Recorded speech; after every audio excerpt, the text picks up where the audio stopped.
With so many options, why choose Arizona State University? For me, the only online option was ASU because of the quality. Their faculty was really involved with their students and care about your personal journey. The dedication to my personal development from my professors, that's been extremely valuable to me. Earn your degree from the nation's most innovative university. Online. That's a degree better. Explore more than 350 plus undergraduate, graduate, and certificate programs at asuonline.asu.edu.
Do you feel like you're still just leaving last night's show, the first of two by Oasis in Toronto, as they kick off the North American leg of their tour, which began in Cardiff, Wales. But that is a little bit of Oasis. Yes, the brothers Liam and Noel Gallagher. What's the story, Morning Glory? You need a little time to wake up, maybe a little extra time to wake up on a Monday morning. But gosh darn it, I'm glad you're here. Thanks very much for joining us on this Monday, the 25th of August. This is not the most popular opinion, I am sure, but I will share it with you anyway, because we share thoughts. We exchange ideas on this show. They don't have to be the most popular. We just keep it respectful. And I've got nothing against the talent, nor the ability of the Gallaghers and Oasis generally. I couldn't carry a tune if it had handles. However, not that Oasis was never really my cup of tea. Fine music. I hope you got to the show and enjoyed it. Maybe you're going to the second of those shows tonight at Rogers Stadium in Toronto. Fill your musical boots. Just, never really my cup of tea. Okay, there, I said it. I ripped that Band-Aid off as we get our shows going for another week here. And how about that news during All News Mornings today with Christine Clark and Mark Douglas? Training camp for your Kitchener Rangers begins this day. A couple of intra-squad games. Well, I'm going to get to more of that. I won't even bore you with the details now because it's coming up during your Farwell Show 5 in just a moment. But if you ever wondered if the end of summer was close, now you know. It used to be the COE.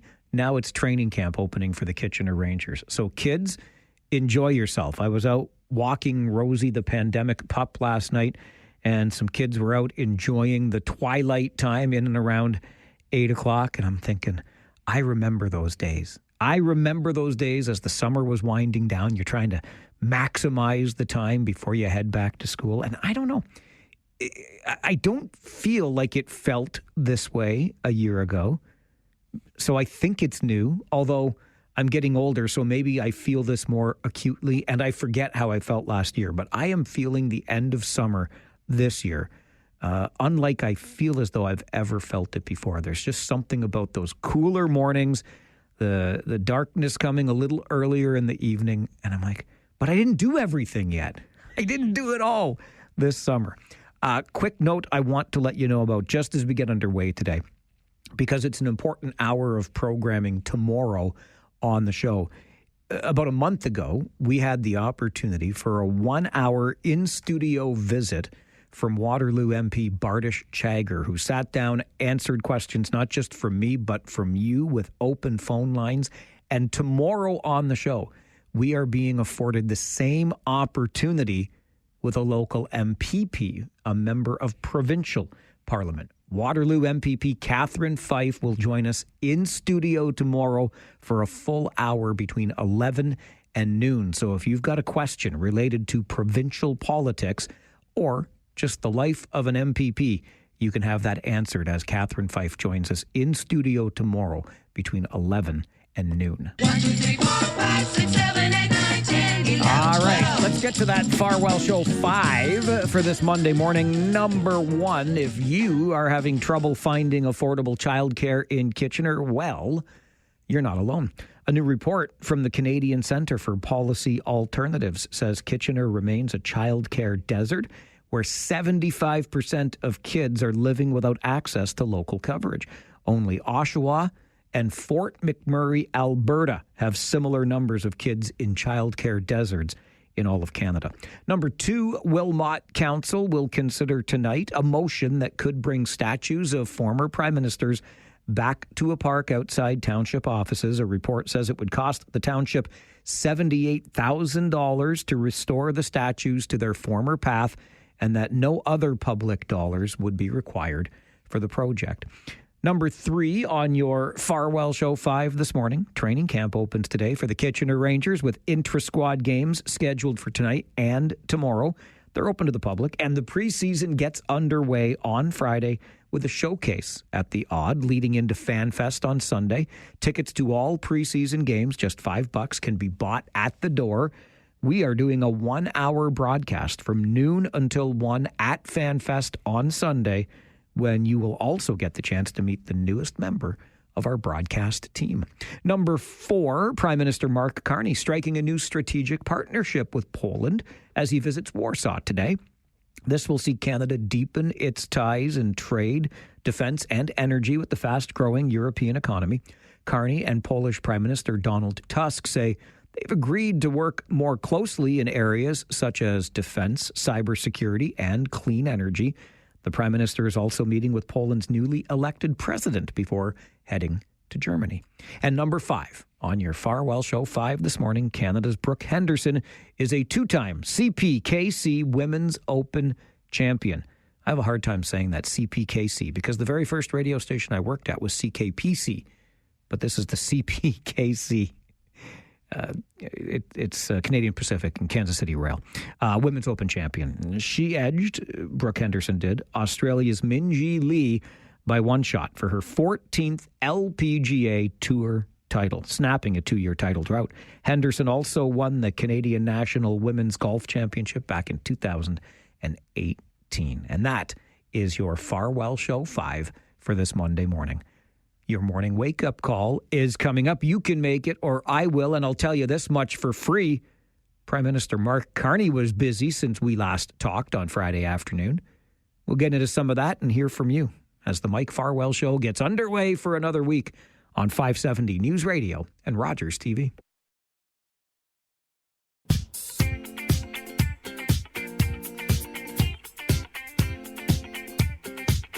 So how was your weekend? Were you as busy as our Prime Minister? Big news came down Friday afternoon just as we were wrapping up our time together. And then more news yesterday on a surprise visit.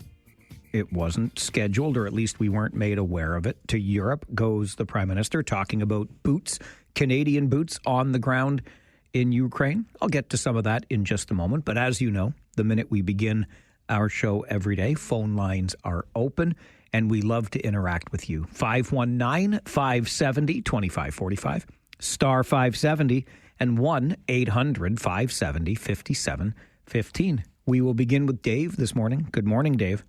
Good morning, Mike. I'm just giving you a quick call this morning because I'll call you again this afternoon. I want to know if you witnessed the beautiful and deep rainbow that was out early this morning. I missed it. I'm sorry about that. It was really, really nice, Mike. You got to take pleasure, enjoy these small things, don't you, Dave? Oh, especially when it's so pronounced. I'm sorry that I missed it. I had my nose in my computer trying to get ready for the show. That was around 7:30. Well, thanks for filling me in. Have a great day. You too, Dave. Listen, I love just taking a moment to witness the beauty of nature. And on that note, one of our most beautiful natural areas, the Huron Natural Area in Kitchener, some residents nearby say it's under threat, or at least parts of it are, because of a proposed new development. We'll talk about that at 10 this morning when we have a couple of guests in studio. They've started a petition. It's almost at 3,000 signatures already. And I do wish I had been able to see that rainbow this morning, just because it makes me think back on coming to work now.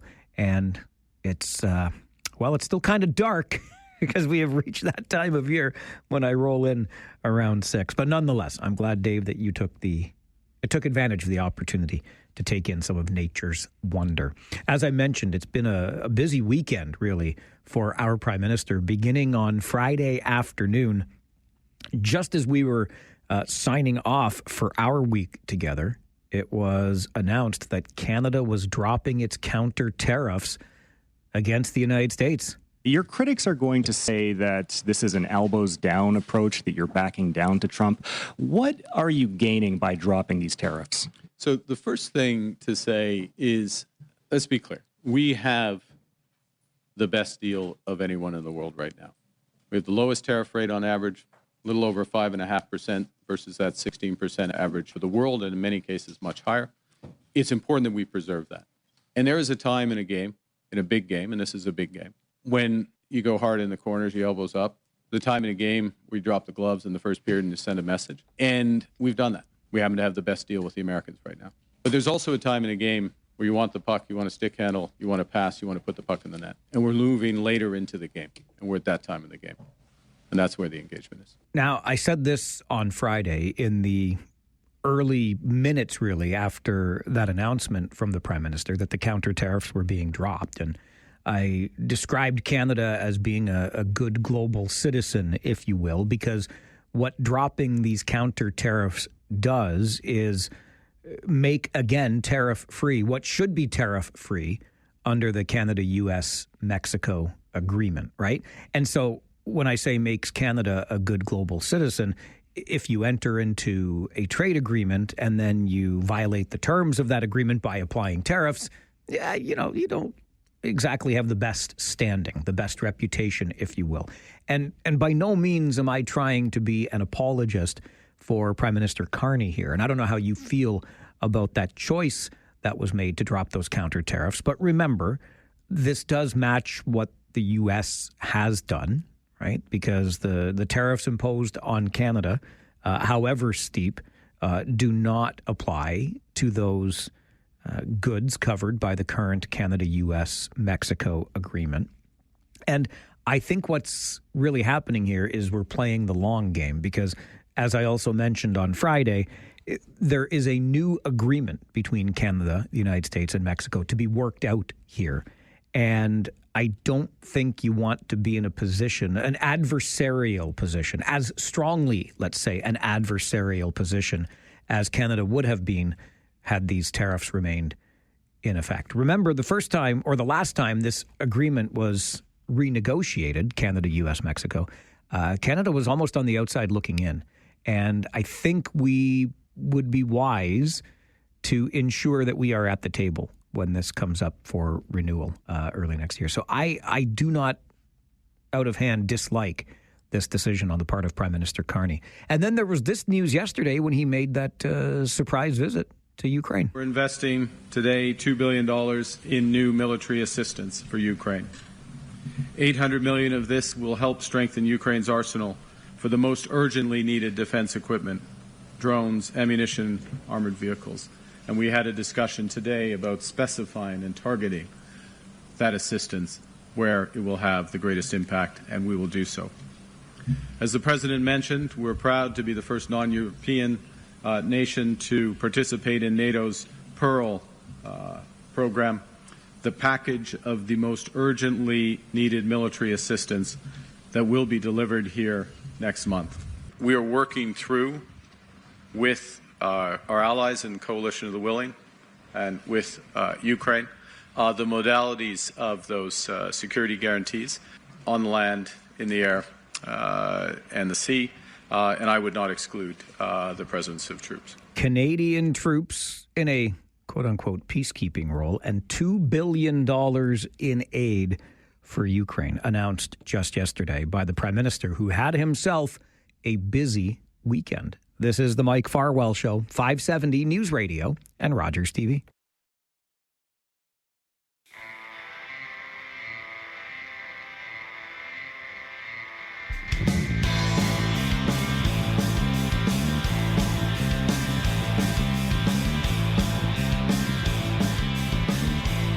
Russell sends me an email to Mike at 570news.com regarding Canada's decision to drop the retaliatory tariffs against the United States. Russell's email reads, so what we're saying is we're just going to call Trump a bad boy? Yeah, that should teach him.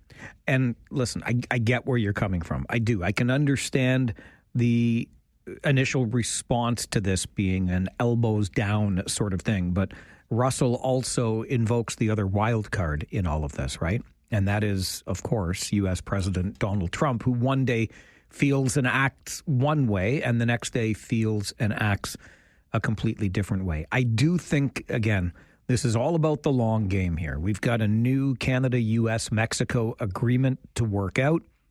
And right now, I think we go into those renewed negotiations with our heads held high, even if you believe our elbows might be down. But it's such a wild card dealing with a leader such as Donald Trump. So we shall see where this goes. Certainly, time can prove me dead wrong on this, but that's how I feel and where I'm at in the moment. And I also find it really interesting that the $2 billion in aid promised Ukraine by Canada at a time when, listen, there's been a lot of talk about how do we have money for foreign aid when Canadians desperately need support in so many areas. There's that aspect to this, and then the aspect of Canadian boots being on the ground in a peacekeeping role supporting Ukraine. Very interesting times as Canada makes gestures, certainly, on the global stage.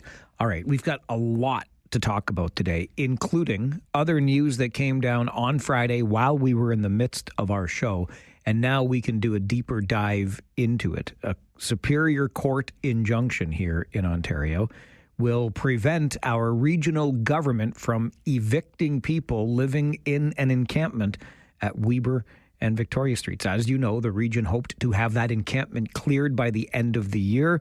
This injunction prevents the eviction of any more people at least until November. Let's talk about it coming up on the Mike Farwell Show. This is 570 News Radio and Rogers TV.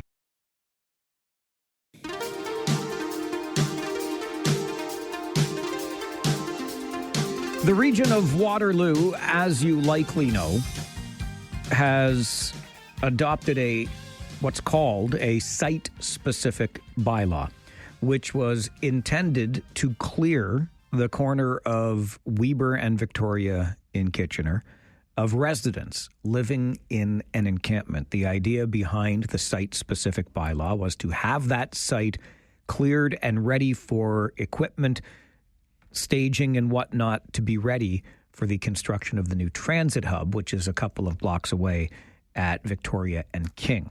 This encampment, Victoria and Weber, as you know, has been in place for a number of years. And as we learned on Friday, an injunction from Ontario's Superior Court will prevent the region from acting any further on that site-specific bylaw until at least November.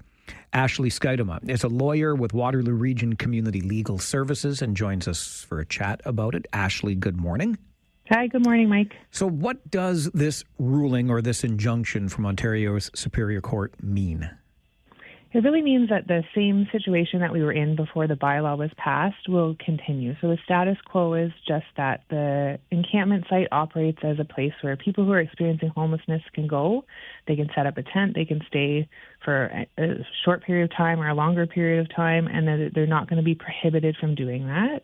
And then anyone who's already living at the site is allowed to stay until the end of the decision is heard in November. And at that point, once the case is heard by the judge, he will make a decision as to whether he will extend the injunction until he can give his reasons and make his decision, or if the injunction will end at that point in time. This reminds me, Ashley, of the oft-referenced decision by Justice Valente about that same corner, that same encampment, and the residents living there, and protecting, really, their human right to shelter, whatever that shelter may look like. What is this ruling telling us about encampments in our communities in general? Well, I mean, they're not going away. If you look at the numbers, the number of people that are experiencing homelessness in our region, as you know, has just continued to grow. And although, like, it even acknowledges in the decision that the region is increasing their supports and doing things, they just can't keep up because it is such a huge problem. And it's a complex problem, and it involves, like, a lot of different types of solutions to try to solve it. So encampments really aren't something that we will see an end to, because there's too many people that need somewhere to live that don't have anywhere to go. And this ruling, along with Justice Valente's ruling, also really reinforces that these are fundamentally important rights. People have the right to life. They have the right to shelter themselves, and that we can't just ignore those things. We understand from the region's perspective that those who have been evicted from, moved on from the encampment since the site-specific bylaw was brought into place, that they were offered shelter and or motel rooms as an alternative. Are those options not sufficient? It's not that that's a complicated question. It's not necessarily that they're not sufficient. It's just the region doesn't have enough to offer it to anyone that may be staying at the site. So they made this sort of artificial distinction. They decided April 16th was the date they were going to cap who lived at the site and who they could offer supports to. But that's just not the reality of this encampment. People come and people go. And so why would someone who was evicted or who was discharged from a hospital and who moved to the site on April 17th not be entitled to those same rights and those same resources? They're equally entitled to charter rights. And so that's the problem, is that they've made this artificial distinction about who is a resident and who they can support to provide those resources to. So that's one part of it. And then the second part of it is that a big chunk of those resources that they're providing supports are dedicated to motels. And they'll say there's other resources, and they really are, I think, trying to create other resources. But as it stands currently, a big chunk of that is providing people with supports to move into a motel. And there's all kinds of reasons why people maybe can't live in a motel, don't want to live in a motel. And those supports are also time limited. So that funding will run out. And then what happens? Where do those people go? They're right back onto the street, potentially. So it's not necessarily sufficient, and it's not enough to support the people that are actually living there. What may the reasons be that someone is not able to move into a motel? We've heard from women who are scared of sex trafficking. Like, it's really bad there. There's lots of sex trafficking. We had a client talk about, like, just the drug use that happens in motels, and that if they're, like, trying to stay away from that, which they are, that's not a place where they can be. There's no security there. There's no supports, like daily supports, that are at the motel the way there may be in supportive housing or transitional housing or somewhere else. So it may not work for people. We had a social worker from the CMHA, who was one of our witnesses, talk about how when she's supporting people who have very severe drug addiction or substance use issues, she won't recommend they go to motel, because then they may be potentially in a situation where they're using substances alone and there's no one around to help them if there's an overdose or there's a drug poisoning or any of those types of risks. So we know motels really, like, don't work for a number of people for a variety of reasons. You mentioned earlier, Ashley, that the solutions to this are incredibly complex. What do solutions to encampments, to the homelessness crisis look like? We need a lot more supportive housing. So that's where there's a huge gap in the resources that exist. We need deeply therapeutic supportive housing for people. We need mental health supports. We need substance use supports. That's just one small part of it, but that's a big gap that's missing. And then we also need low barrier shelter. So the King Street shelter closed. It was one of the only low barrier shelters in the community, which means, they don't have strict substance use policies. People aren't going to be kicked out if they're found with substances or drug paraphernalia, and we don't have that anymore in our community. So there's lots of different pieces to the puzzle, but we need more of those things for sure. Ashley, as always, I appreciate your time on the show. Thank you very much for being here this morning. Yeah, thanks for having me. Ashley Skidema is a lawyer with Waterloo Region Community Legal Services. She spells the issue out. I would say, again, for those of you who have been following along, this is a problem that has shown no signs of going away. In fact, the only signs it has shown is that it's getting worse. And it's going to be really interesting to me. I made reference to that Justice Valente decision some years ago that has been referenced in countless other communities across this country as they grapple with the same issues we are grappling with here. And that Valente decision essentially made it illegal or unconstitutional to evict residents from encampments. This Ontario's Superior Court injunction does the same here for Weber and Victoria until the full decision can be rendered in November. But for now, residents will stay. And that means even if they had been offered, which the region says many have, the option of shelter in a shelter or in a motel, they can stay in their tents for now. It is their charter right that allows for that, the safety of self and the right to some sort of shelter, even if it is a nylon tent. I've got many thoughts about this that began on Friday when I first heard the news. I always like to hear your thoughts as well. Where do you think we go from here when it comes to encampments in our community? Let me know your thoughts on the Mike Farwell Show. This is 570 News Radio and Rogers TV. The number of people that are experiencing homelessness in our region has just continued to grow. And although it even acknowledges in the decision that the region is increasing their supports and doing things, they just can't keep up. And it's a complex problem, and it involves a lot of different types of solutions to try to solve it. So encampments really aren't something that we will see an end to, because there's too many people that need somewhere to live that don't have anywhere to go. Ashley Skidema is a lawyer with Waterloo Region Community Legal Services. Joins us to talk about the injunction decision handed down Friday that will prevent our regional government from evicting any more people from the encampment at Weber and Victoria. The region had been attempting to connect these people to other services and shelters, be they an overall congregate shelter or a motel room, but the injunction prevents that from continuing to happen until November at the very least. The region's goal was to clear this encampment at Weber and Victoria by the end of the year so that it could prepare for the construction of the transit hub a couple of blocks away at Victoria and King. 519-570-2545, star 570, and 1-800-570-5715. I feel as though, and I don't mean this, I guess it does come across as hopeless, and I always like to look for solutions instead of just throwing my hands in the air and saying I give up. But I have arrived at the conclusion, and I don't mean for this to be unkind, it's just I think that encampments are going to become a permanent part of our community. And the only thing that a community might do, and I think this would be similar to what Guelph is doing, and that is designating places where these encampments can be established, as opposed to as public a street corner, maybe you find an area that's more tucked away. That would be more palatable to most folks, right?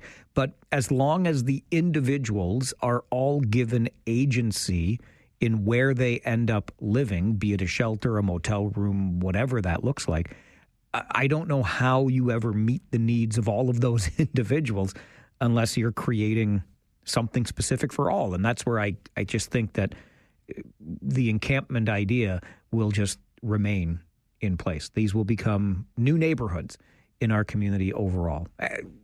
This is my thought on it as we continue to go through this time and time again.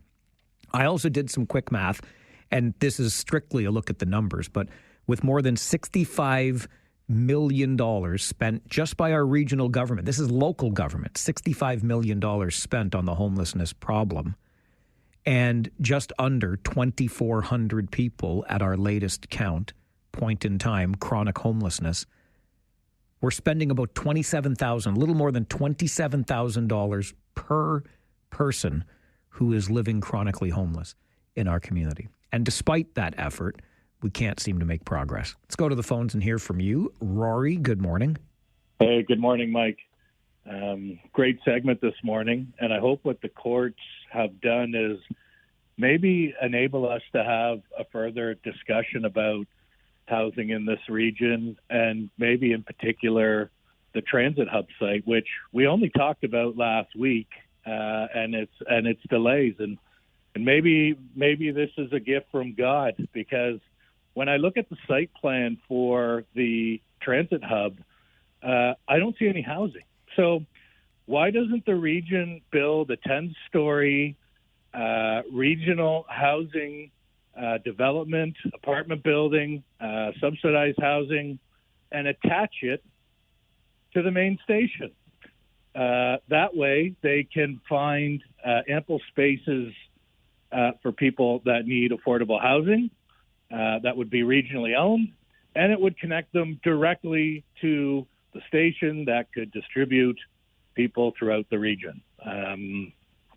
Seems like maybe an opportunity missed. Rory, appreciate the thought and trying to look at other ideas that perhaps have not yet been pursued. I don't mind the idea one little bit. The funding, of course, the provincial funding that's already been secured for the transit hub would be for just that. Does that funding go away if this turns into a housing project of some kind? I haven't the foggiest. But the only thing I would say in response is kind of going back to what I said when despite the defeatist nature of it, when I say that I think we're just going to have to get used to the idea of encampments in our community, because I don't know that you can build this 10-story structure and say, now this is the place, when you're talking to these folks today and they say, no, this shelter doesn't work for me for this reason, this motel room doesn't work for me for that reason, maybe the 10-story building doesn't work for them either. And so I just don't know how we square that particular circle. This is the Mike Farwell Show, 570 News Radio and Rogers TV.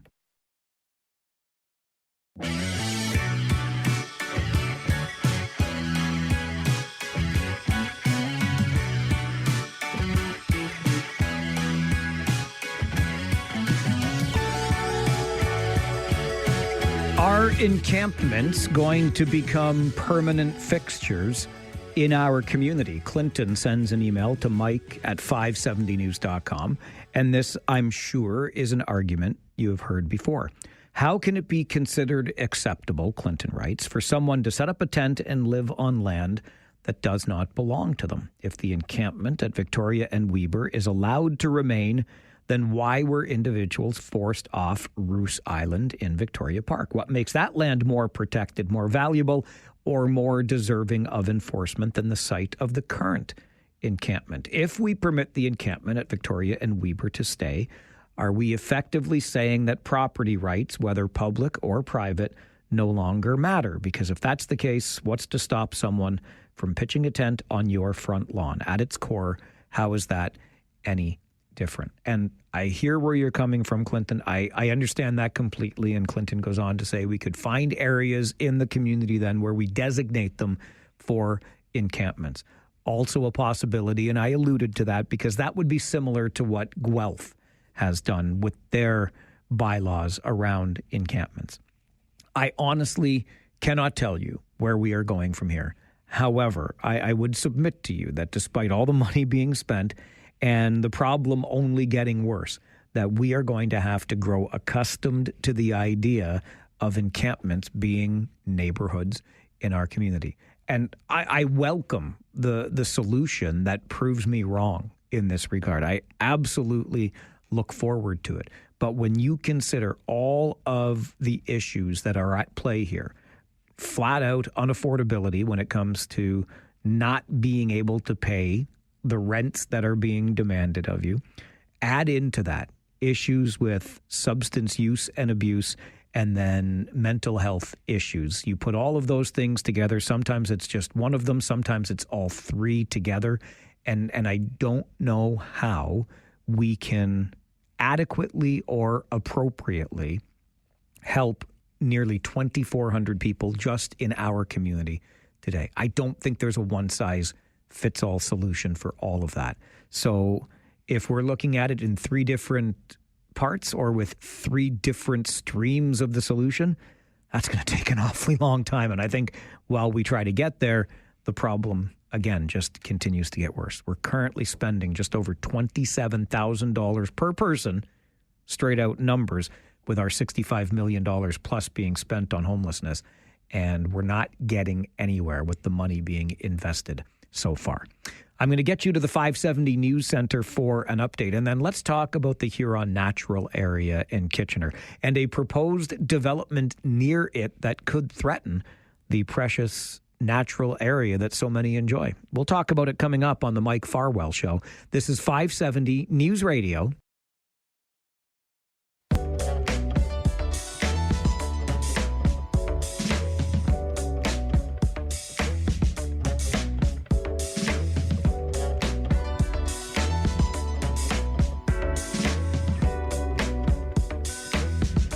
I'm sure you know as well as I do the beauty of the Huron Natural Area in Kitchener. In fact, it was the Huron Natural Area that inspired our 7 wonders of Waterloo Region. We went through each individual city and each of the townships to find the 7 wonders within each. And that came up because I had been in the Huron Natural Area for a little stroll and realized again, like I do every time that I'm there, how beautiful an area it is and how lucky we are to have it preserved the way that it is in our community. But there are some folks who are concerned about its future sustainability thanks to a proposed development nearby the Huron Natural Area. So let's get into that conversation as I'm joined in studio by Ray Angott, who's a researcher and analyst. Good morning to you, Ray. Good morning, Mike. And Chantel Styler is with us as well, the organizer for the Huron Natural Area Petition, as well as an investigator and instigator in all of this. The petition now at almost 3,000 signatures. Chantel, good morning to you. Good morning. Can I start with the petition and what prompted you to create this? Okay, try to do a short version of this. This is a talk show. We have as much time as you want. I love the Huron Natural Area as well, and I actually am privileged to live very close to the Huron Natural Area. And so I visit it quite frequently. And I started noticing some changes around the park in the last couple of years. There was trails that were closed, one area in particular that would lead to Strasbourg Road at Huron Heights. And I didn't think much of it at first. I just assumed it was temporary, park enhancement or, they'd be working on it and open it up soon.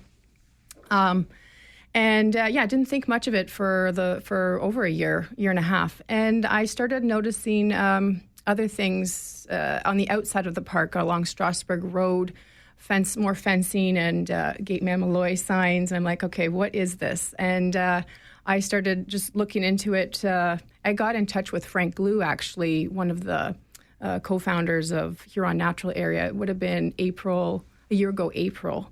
And I wanted to know if he knew what was going on and what was happening with this trail. So since then, we've actually connected quite a bit, and I would say we've become friends, and we have a shared passion of the park and Mother Nature in general. And it was this February that I noticed another sign along Strasbourg Road that with more details. I don't know how I missed it. Apparently it was there for 2.5 years. I believe it was June of 2022 that sign went up about the notice to the neighborhood of development in the area. And that's when I saw the plans for an industrial site, 10 industrial sites going in next to the wetland at the east side of Huron Natural Area. So, of course, I started talking to people on my walks. Do you know what's happening in the park? Do you know why the trail's closed? And I hadn't run into anybody who knew what was happening. So it just came together very fluidly until one day I did bump into someone. Well, she didn't know, but I'm going to say it's Charlotte.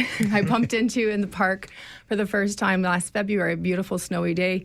And we were actually not on Huron Natural Area property. We were actually on private property, which a lot of people assume is still Huron Natural Area. So the boundaries are not as wide as people first think they are. Again, I just learned in that looking carefully at the maps and piecing them all together. So we were standing very close to where this development is proposed to be, this industrial site. Behind Treehouse Foods and beside it. Right now there's a regenerating meadow and forest next to the wetland there. And I asked her, I said, did you know that they're going to be developing over there? And she says, what? No, I didn't know that. And I said, did you know we're technically standing on private land and not on Huron Natural Area property? No. So I said, well, I've got I'm getting a lot of information I'm piecing together, but I don't have any tech skills or social media skills. I don't know how to get this out to the general public because I think people should know about this. And wouldn't you know, she says, well, that's what I do. So I felt like the angels were singing to us. It's like we were meant to meet. And so I'm trying to think if that would have been, I think it was just a couple weeks after. Again, like I said, it was beginning of February. I had seen the sign on Strasbourg Road of this industrial development. I did reach out to the city planner, Andrew Pinelli, who's on the sign to contact if you have any questions or concerns. And right away I said, I don't know how I missed this. I thought I was paying attention and I missed it. I think it would be a great idea for the city to put signs up at the park, not just this trail closure, but tell us why the trail's closed.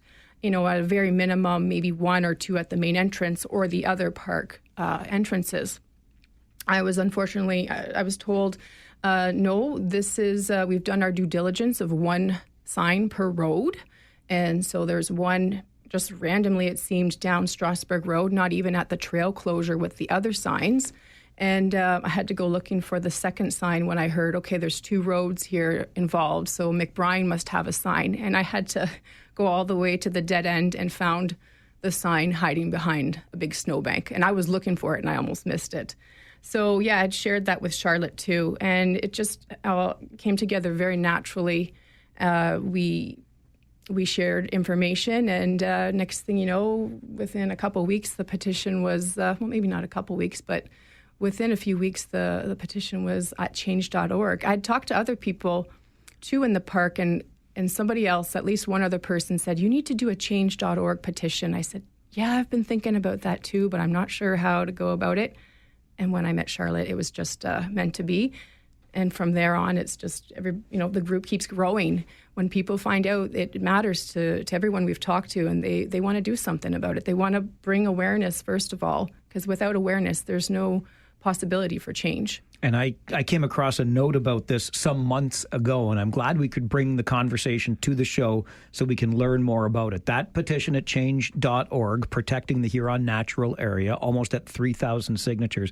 Ray, I want to get into what's at stake here and how perhaps the Huron Natural Area may be threatened by this development. We're up against the clock. We'll take a quick break and come back and continue. Ray Angod and Chantel Styler in studio with us on the Mike Farwell Show this morning. 570 News Radio and Rogers TV.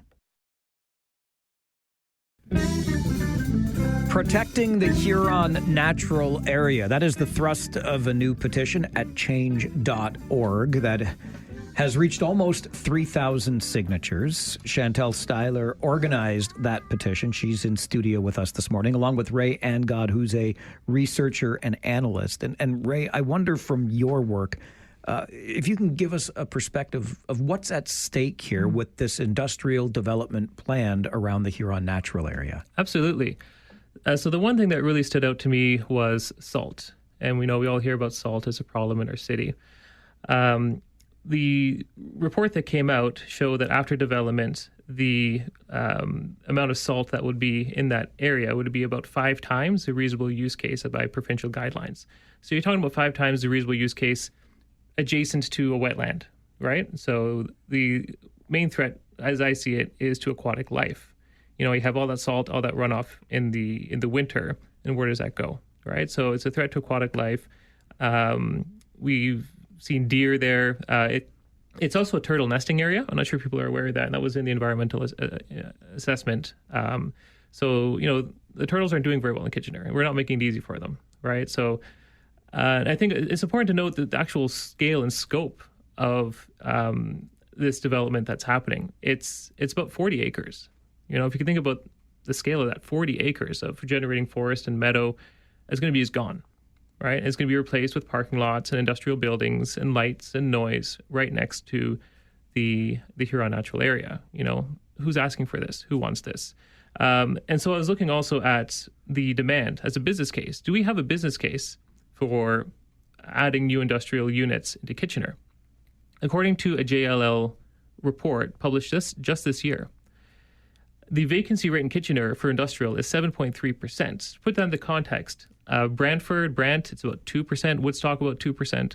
We're at 7.3%. Put that in concrete terms. That's 1.4 million square feet of vacant industrial lots across Kitchener. What does that mean? It's about 2 times the size of Conestoga Mall. Double the size of Conestoga Mall in vacant lots in Kitchener that we already have. So why are we destroying one of our prized possessions of the Huron Natural Area, wildlife, sanctuary? Why are we destroying it for more industrial lots that no one's asking for and no one needs? Chantel, where are you at with the city at this point? You mentioned reaching out to the name of the planner on the sign that you found, you stumbled across. Had it not been for the note I came across, and I forget where, that this petition was underway or that residents were concerned, I didn't even know. And I'm not the most regular user of the natural area, but I had no idea that there was anything planned in this area. What have you learned from the city to date? Well, I've been trying to communicate with the city for 5 years, since 2020. I had mentioned on the break there that I wanted to thank them for this beautiful sanctuary, this gem in the city that a lot of people refer to the Huron Natural Area as. And I was told by the park manager at the time, I didn't hear anything from my counselor at the time, and I didn't hear anything from anyone from city council. It was just the park manager who said, "Oh, we're really happy to hear you're happy with it." But I kept emailing about every 6 months saying, "So have you guys thought about expanding the borders of the Huron Natural Area? This would be a great investment for our city and our region." And again, "Oh, that sounds nice. That's a great idea." But nothing was, it just, that sounds nice, but nothing ever happened. I didn't get any more information than that. And so, I started, I finally got in contact with my counselor, Aowaduni. Forgive me if I didn't pronounce that right.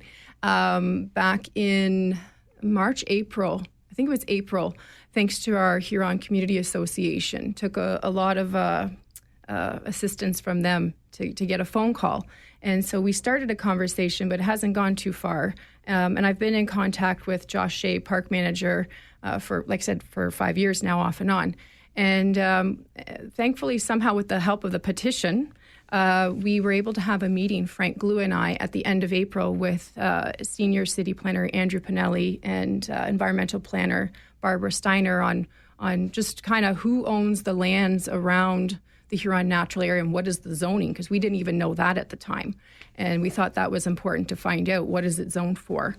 We're told now that, there's a community meeting coming up on September the 4th, Thursday, September 4th, first Thursday after school starts, busiest week of the year. That's when the community meeting will be held. It'll be virtually now. We were hoping for in person, but all that information could be found on the change.org petition.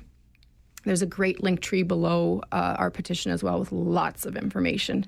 And so we will be attending that virtual meeting, and we're told that the standard planning meeting where decisions will be made will be in either October or November, but we're not exactly sure yet. I don't think they know yet. But we're trying to have open communication. This is how it should be. Like, the city council is supposed to represent its citizens.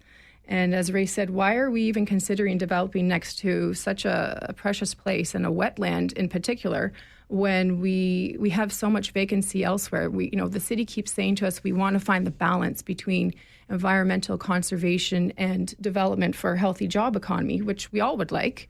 But what we're seeing is not balance. We just see continually taking more and more of our green spaces, and in the name of this crisis, that crisis, and yet there are mental health crisis is one of the crises on the rise. Environmental crisis is on all these crises. Well, we're trying to work with our city council to come up with solutions that actually does find balance. We don't have all the answers, but we're trying to work together to find out where we can find a real healthy balance between environmental conservation and a healthy development, which could be redevelopment and not always clearing green space. Green space is not an empty canvas. Ray, how optimistic are you at this juncture? I mean, the petition's got strong support. A virtual meeting coming up on September the 4th, moving towards the fall with maybe another decision made. But how optimistic are you that your voice is being heard and maybe you can affect some change here? I'm very optimistic. The petition is very strong. It's growing. We were out handing flyers over the weekend, and when we connect with people and speak with them, they care. This is a precious place for them, right? So I think the more people are aware of what's going on and what's at stake, what's going to be lost, I think their voices will be heard. And as Chantal mentioned, councillors represent us and our voices. So we're counting on them to do the right thing, listen to their constituents, and side with us on this. I appreciate the both of you making the time to be here, share this story with us this morning so that we're aware of what's happening and your efforts to mitigate the impact. Thank you very much for being here. Thanks for having us. Thanks very much. Ray Angod and Chantal Styler joining us, talking about the Huron Natural Area petition as a 40-acre industrial site is proposed immediately next door. This is the Mike Farwell Show, 570 News Radio and Rogers TV.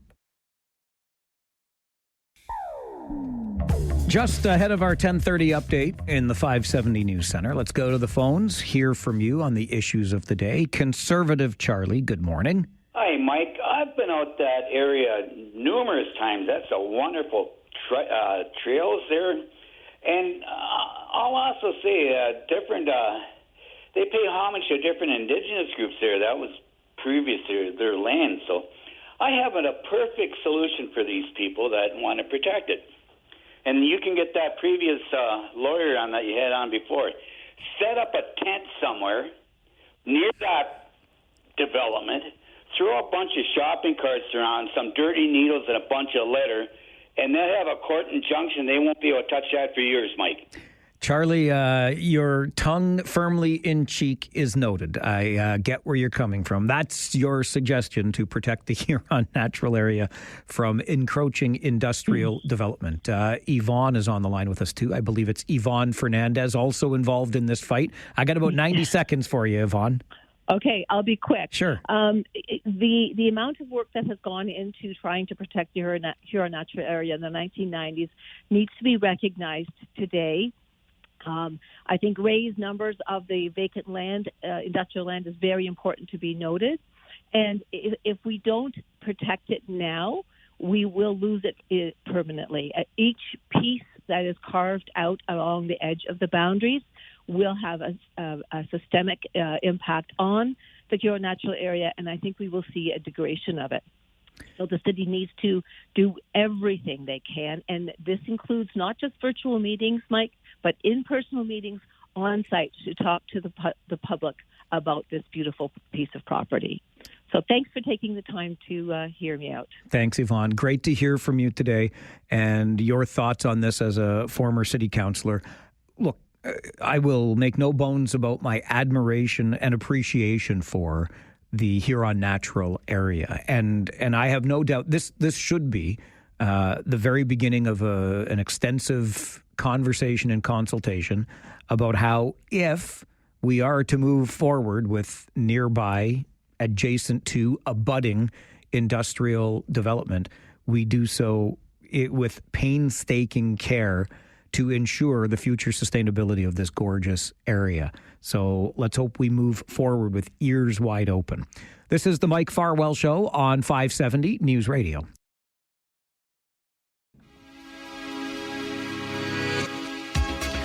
Well, you know that we always make time on this show for the arts, and one of our favorite organizations is what I like to call the little theater company that could. That is Drayton Entertainment, and we're looking even closer at the Drayton Entertainment Youth Academy, which has an upcoming production of none other than Mean Girls. Yes, you know it as a major motion picture, and Mean Girls, the high school version, is coming to the stage at the Hamilton Family Theatre in a couple of weeks' time. The director and choreographer of Mean Girls, Jackie Mastakis, joins us in studio. Good morning. Good morning. It is so nice to meet you in person. I have only known you until this moment by reputation. It's great to have you here. Thanks for doing this. Thank you. So nice to be here. We had a chance to take in Superstar earlier this summer at the Hamilton Family Theatre, one of many productions that Drayton has been involved in this year. And here we're now looking ahead to September the 10th for the opening of Mean Girls. What is it like, Jackie, taking on a production of this magnitude? Well, I could say overwhelming at times, but actually very exciting. It's a musical that I'm very passionate about. It's a musical that I got to see on Broadway as well with Danielle Wade, who's performed many times on the Drayton stages. So she was performing in the lead role. It's a show that, again, reaches dealing with subject matter that relates to the students that are performing the show. So it's exciting to work in an age group and not have them step into a space that a lot of them are playing adults and unrelatable material.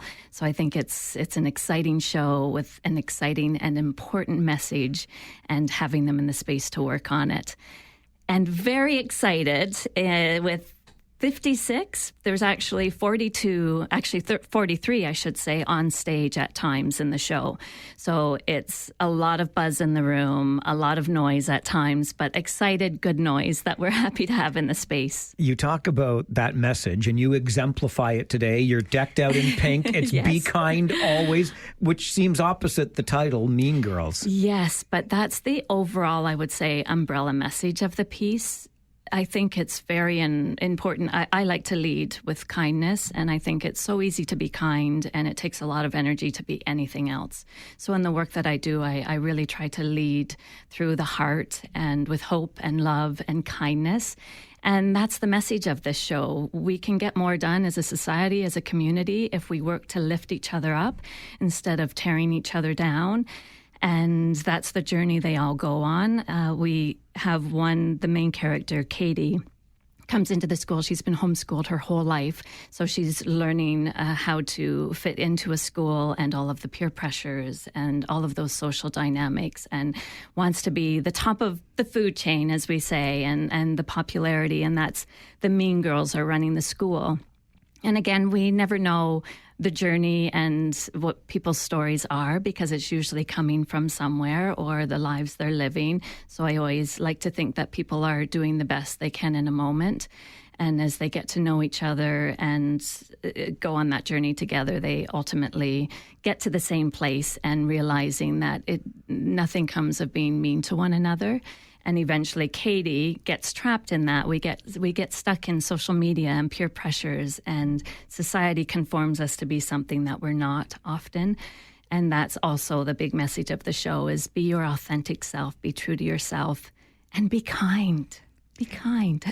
You mentioned earlier, Jackie, the age of these performers who are not going outside of themselves, so to speak, playing adults. And that speaks to the Youth Academy, right? Mm-hmm. And, you know, I'm thinking back at having seen Superstar this summer at Drayton and having performed in it in high school. So you're talking about those dozens of young people on stage bringing this energy. And I think back to our high school production of Superstar, and I wonder how our director managed to corral all of that energy and get performances out of us. But what can you tell us about these young performers and how they grow through this experience? I'm a huge advocate for the arts, and it saddens me that it's usually the first thing to get cut or not funded. Because being in a space with the youth, and I step in and do a lot of workshops through the public school system, and you just see in a room what they're learning and the life skills they're learning. And I'm so excited by and impressed by how their willingness to show up and put the work in, the care they're giving, they want to be there. We're doing a 10 a.m. to 6 p.m. rehearsal Monday to Saturday. And I have all of these students in the room, and in that time, nobody is on their phones. That's a huge win for me. Nobody on their phones. They're communicating, they're collaborating, their work ethic, their communication skills. I watch them on lunch, socialize, ask each other questions, getting to know one another. Everyone from different backgrounds, different beliefs, different values. If there's misunderstandings, how they're problem solving and working that out. It's really magical for me to stand on the other side and just watching it happen in space. And that's what the arts gives that I think no other subject that we learn in school can give what the arts gives in all of that, the collaboration, the commitment you have to have, and it's the collaboration, the problem solving, the confidence building. And when I step into schools, I don't say I'm coming in to do a drama workshop. I'm coming in to teach life skills. These are important life skills for your future job interviews, to get up and give a presentation, whether you're an architect, engineer that is going to create a building, the design, it's that creative mind, the ability to think on the spot and in the moment is so important this is our future generation of leaders, no matter what they do. So it's a good generation that's in that room that makes me excited. And again, that energy, they learn focus, they learn how to take direction, how to receive notes, something very important in our lives that a lot of people aren't able to do, how to receive notes and apply them and execute them. And again, in the work that we do in our futures, that's so important to be able to do that, take direction. And they have the focus in the room. And when we lose it, it is usually out of care and excitement. They're so passionate about what they're doing. So the energy in the room explodes and it's chatter of excitement. And I love to see that too. But again, we learn how to control that and when is the appropriate time to release it. So their work ethic skills are incredible and growing. And every day we have a teaching moment and a lesson to learn. And they are carrying that with them, hopefully, as they go out into the communities, and we'll share that. And that's what I'm seeing in this room is empathy and care and kindness. And that's what I want to see in the world today. I hope that message really lands with anyone listening today, because it's so much more than just putting on a show, singing, dancing, reciting lines. These life skills and the transferable skills that come through participation in the arts, I think are unparalleled. I really do. Can I keep you a little bit longer? Would you mind sticking around? I would love to. Thank you so much. Jackie Mastakis is with us this morning. I have to, the clock is my boss, okay? So I'm going to take a quick time out. We'll continue with Jackie, who's the director and choreographer of Mean Girls, a Drayton Entertainment Youth Academy production, opens on September the 10th. Stay with us on the Mike Farwell Show. This is 570 News Radio and Rogers TV. I'm joined in studio this morning by Jackie Mastakis, who's the director and choreographer of the upcoming Drayton Entertainment Youth Academy production of Mean Girls, the high school version. And more on that, the high school version, in just a moment. But Jackie, we were talking before the break about the experience that these young people get when they are involved in an arts effort such as this. And I wonder if in leading this group of young people, it doesn't give you pause to reflect back on your origins in arts. Yes, it definitely does. And I think that's probably why I lead in the way that I lead. Sometimes it was a different experience when I was growing up in theater. I myself was an extremely shy child, and I had a hard time communicating or talking to anybody. And I also had feet that turned in, and the doctors maybe suggested I take a dance class, which I did, which then got me into theater and into the performing a musical theater. And my parents, for the first time, saw me have a voice and just saw this person come out of me, that all of a sudden I gained confidence, that brought me out into the world, that I was able to start communicating and believing in myself. And that was the start of my artistic journey. And then working amongst companies, again, I felt that I did my best work when I was in an environment that I felt safe, and that was led with positive leadership.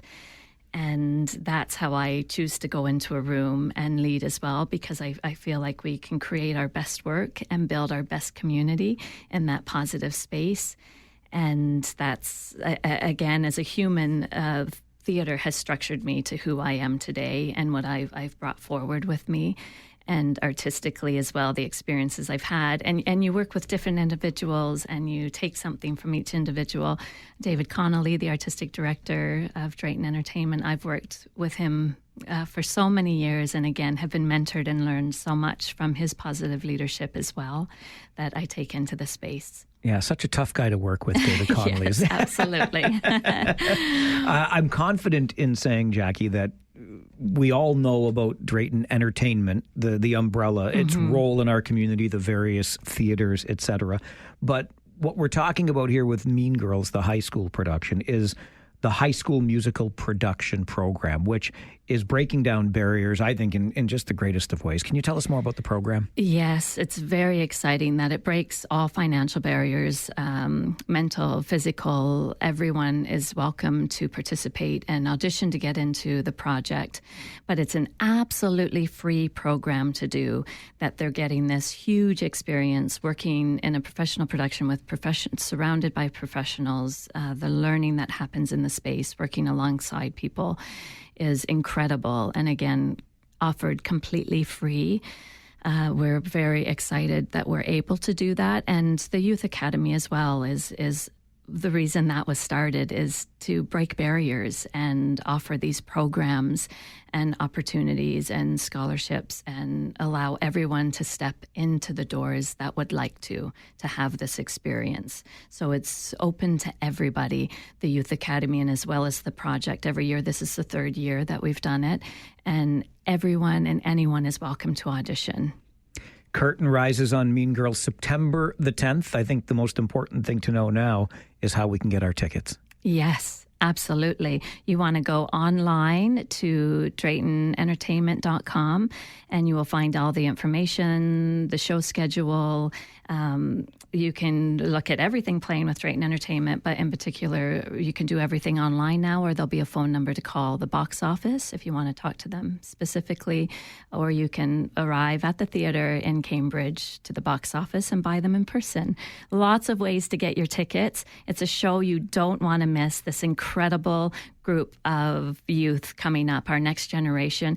And they're doing everything. It's not just the performers. They're the assistant stage managers. They're doing the lighting. They're the running crew, wardrobe. They're working all avenues of theater and in all the departments. So it's 56 that come and support them. They're our future leaders. You don't want to miss it. Absolutely not. Cannot wait. Love what you're doing with the youth program and Drayton Entertainment in general. Jackie, thank you very much for being here this morning. Thank you for having me. Jackie Mastakis joins us. She is the director and choreographer with Mean Girls high school version coming to Drayton, opening on September the 10th at the Hamilton Family Theatre in Cambridge. Go to DraytonEntertainment.com. Get your tickets right now. This is the Mike Farwell Show, 570 News Radio and Rogers TV.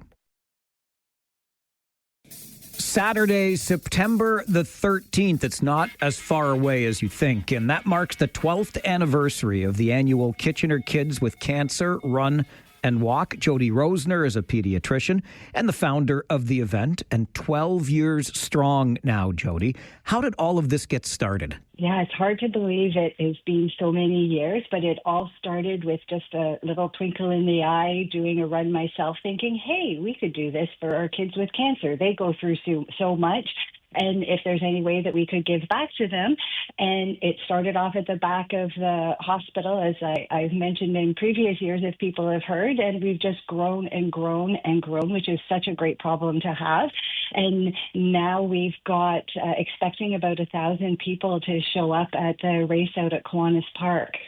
Absolutely incredible. And when it grows with that much participation, obviously your fundraising would grow as well. Any idea how much you've raised over the past decade plus?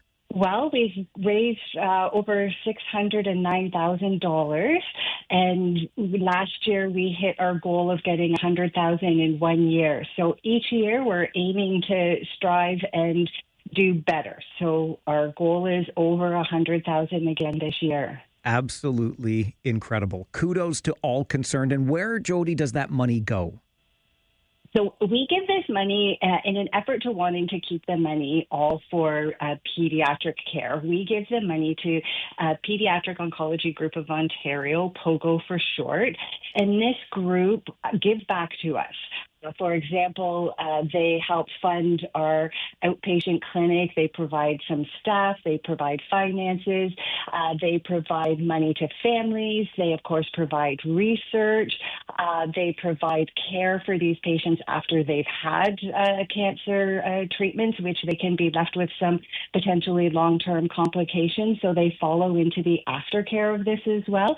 So it's an organization that is dear to my heart as a pediatrician. Giving back to the kids is what's important. And every penny of what we raise goes directly to POGO, and they give it back to the children, and they give it back to the kids in our community. How can folks get involved in this run and walk this year?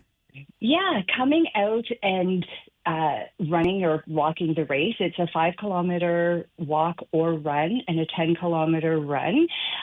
They can sponsor somebody if they can't, because, of course, in order to keep growing and reaching our goal, we need a lot of donations to help support all of that. So participants, sponsors to individual people, and then the corporate sponsors as well. We've been so lucky to have Chart as our title sponsor, and all of our other sponsors as well really help us to pay for the race so that truly every single penny that we make goes to POGO and the children. Chart, the Canadian Home and Renovation Team with Corey and the gang. Great group. Great to hear about their support as well. Is there a website, Jody, that we could visit to learn more? There sure is at kwrunforpogo.com. kwrunforpogo.com. It comes up on Saturday, the 13th of September, starting at 9 at Kiwanis Park. It's a great story, 12 years strong, and I know more to come. Keep up the great work, Jody, and thank you very much for joining us. Thanks so much for having us. Jody Rosner, a local pediatrician and the driving force behind the annual, now 12 years strong, Run for Kids Cancer.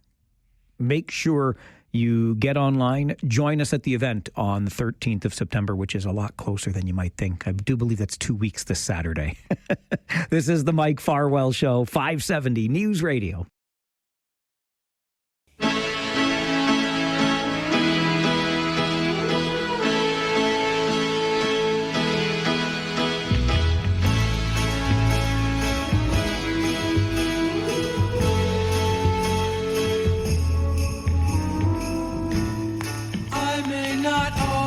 Love you, but long as there are stars above you, you never need to doubt it. I'll make you so sure about it. God only knows what I'd be without you. Did you just gasp for a moment because somebody said God in a song on the radio? That might have been controversial many a decade ago. And I know that you know that the Beach Boys and the Beatles were like arch musical rivals, right? Always trying to outdo one another. but maybe that was just musically, or to see who could create the best album, for example. You'll understand more as we get into This Week in Music History. It's something we do every Monday morning at 11 with the help of our good friend Brian Allison, a musicologist who also, by the way, has a Facebook page of the same name, This Week in Music History. Be sure to check it out for the full list of weekly stories, but we'll get to as many as we can here with Brian this morning. Good morning, my friend. Hey, Mike. I got to start with one of my all-time favorite artists. I know that you know that I'm a huge Rush fan first and foremost, but I got a lot of room in my musical heart, Brian, for one Mr. Bruce Springsteen. And it was on this very day, 50 years ago in 1975, that my favorite Springsteen album was released. Wow, and so hard to pick a favorite Springsteen album, but you got to give kudos to Born to Run, released on this day in 1975 when Mike and Brian were just young fellas. Yes, we were. Yeah, I mean, just a classic record. It came out and sort of hit with a bomb. It peaked at number 3 on Billboard. It's been certified 7 times platinum. Of course, the hit singles Born to Run, 10th Avenue Freeze Out was just, Bruce's breakthrough album and kind of put him into the mainstream consciousness. And over the years, it's done very well, ranked on many, many bestseller lists. Rolling Stone ranked it 18 on their 500 greatest albums of all time, and it's now been added to the Library of Congress's National Recording Registry, which is a huge thing. When they do that to a record, that basically means they want to preserve it forever. So that's pretty amazing. And yeah, I mean, really hard to pick a favorite Springsteen record, but Born to Run certainly ranks up there with my favorites. Oasis is not just making news for their shows, the second of which happens in Toronto tonight, but also on This Week in Music History, Brian. Yeah, so yesterday in 1996, Oasis came into London to record their version of MTV Unplugged. And it didn't turn out the way everybody was hoping it was going to turn out. So Liam, lead singer Liam, turned up rather disheveled and having spent several days in the pub and said, I don't want to play an Unplugged show. I don't feel well. I've got a sore throat. So he refused to participate and left his older brother, Noel, of course, who is the lead guitar player and songwriter, to sing all of the lead vocals for the crowd and the MTV taping. So it was kind of one of those moments where people were like, is all okay in the Oasis camp? And then Liam, in classic Liam fashion, decided that he would perch himself in a balcony seat and heckle his brother the entire time during the MTV recording while drinking endless bottles of beer and smoking cigarettes with his sore throat. So it was one of those moments where, people were like, I can see why these brothers don't get along this well, because when you got an MTV Unplugged was a big thing back in the day, right? That was an honor to be asked to do that. And Liam, later on, he said it had nothing to do with a sore throat. He just doesn't like playing unplugged sets. He likes full volume and loud guitars and didn't want to do that. You mentioned earlier, Brian, that you and I were just wee lads when Springsteen's Born to Run came out in 1975. And when I was a wee lad, all I really knew about Paul Anka was that he was a singer that my mom really, really liked. That was about it. I don't think, have even named a song for you. But then when I got into radio, the first station I worked at played some Paul Anka, so I got to know him a little bit better. And on This Week in Music History, going back to 1981, the city of Ottawa made sure we all knew who Paul Anka was. Well, and Paul Anka is a Canadian treasure, right? And he's just been around so many years and been such a prolific songwriter and performer that in 1981, Ottawa City Council named it Paul Anka Day to celebrate his 25th anniversary in show business. So they also named a street in Ottawa, Paul Anka Drive, in his honor. Pretty impressive. Paul Anka has written over 900 songs, including some fairly big songs that maybe people don't give him credit for. For example, My Way, Frank Sinatra, written by Paul Anka. Donny Osmond's first hit, Puppy Love, written by Paul Anka. She's a Lady by Tom Jones, written by guess who? Paul Anka. He had some very, very big songs, and a very impressive career. Also wrote dabbled in television theme songs. Wrote probably one of the bigger ones. Take a guess what it might be. TV theme song by Paul Anka. I'm not going to come up with it, Brian. He actually wrote the theme to The Tonight Show. No kidding. Music for The Tonight Show. Yep, that's his. And every time it gets played, Paul Anka gets paid. So probably keeps him in fairly good stead in his bank account. We got to get ourselves a gig like that. Every time we say a certain thing, we get paid again and again and again. Maybe we can come up with something. We'll keep working on it. Brian Allison joins us on Monday mornings at this time every week for a look back at this week in music history. Don't forget, follow along the Facebook page of the same name, This Week in Music History. You'll get the full list of weekly stories. And we started the segment today with God Only Knows by the Beach Boys. God only knows why we chose that song to start. You'll learn more coming up, and some other Beatles news. Beatles, Beach Boys, This Week in Music History on the Mike Farwell Show, 570 News Radio and Rogers TV. Every Monday morning at this time, we take a little trip down a musical memory lane with Brian Allison, our musicologist, who helps us along with This Week in Music History. And I've been making much already just in today's segment, Brian, about the rivalry, if you will, between the Beach Boys and the Beatles, and we'll get to that in a moment. But how about another big name meeting when the Beatles meet Bob Dylan for the first time on This Week in Music History? Well, this changed the trajectory of the Beatles for sure. Not only did the Beatles get to meet somebody that they really respected as a songwriter, because that was the real reason for their get-together on August 28th, 1964, but Bob Dylan also turned them on.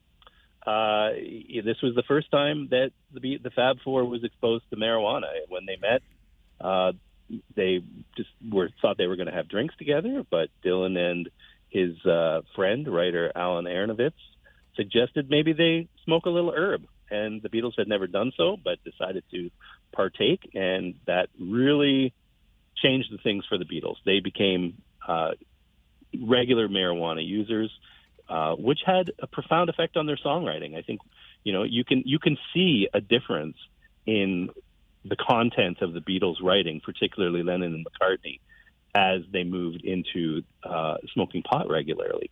Much more creative.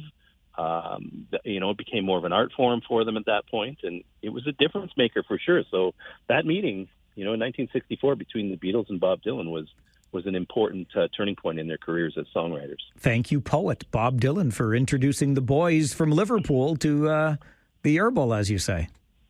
It was, I'm pretty sure the Beatles would have been turned on to pot by somebody else if it hadn't been Dylan. It was, after all, the 60s, and that thing was, sort of happening at the time. But it just happened to be Bob Dylan, and we got to give him credit for it. Absolutely. Another note about the Beatles on This Week in Music History, but much more recently, just in 2016. Wow. This is, I love these stories when, record-breaking records come up. So Guinness World Records declared Ringo Starr's copy of the Beatles' White Album to be the most expensive LP ever sold at an auction. So when the Beatles released the White Album, they decided, for artistic reasons and not to count the number of copies they were going to sell, it was an artistic reason, they decided to number all of the copies of the White Album. Every copy of the White Album on those early releases had a serial number on it. And Ringo happened to be gifted with serial number 000001. He got number one copy. And Ringo put it aside. He stuck it in a vault. And 35 years later, in December 2015, he decided, I think I'm going to sell this. It's been sitting in a vault all these years. What am I going to do with it? I'm on the album. I don't need a copy of it. So he put it up for auction, and it sold for $790,000 for a double LP, beating Elvis's previous record of 305 albums. So I don't know what record I'd be willing to pay $800,000 for. Is there one on your list? I mean, we already talked about Born to Run as one of my favorites of all time. I don't know. Maybe if you had the capital. Exactly. If you were one of those guys that could afford it, would you put out that kind of money for a very, very rare copy of your favorite record? I might put out that kind of money for a really clean vintage red vinyl Hemispheres from Rush. Yes. Oh, and if it was like signed by the band or something. Oh, God, don't even get me started. Like, honestly, if I had that kind of money, which I don't. Yeah, so we'll just dream. for sure. Okay. Good to dream, though. It is indeed. All right, let's finally get to God Only Knows, which we chose to start this week in music history this week. And I love the connection here between the Beach Boys, the performers of the song, and the Beatles on This Week in 1966. And this song had a very different trajectory. So God Only Knows was actually released as the B-side to the single Wouldn't It Be Nice? And it wasn't because, they wanted to have a double-sided single. Initially, Brian Wilson's thought was, it's not really a song that people are going to play on the radio. It's an interesting track, but I don't think it's going to go anywhere. So it was almost, quote-unquote, a throwaway.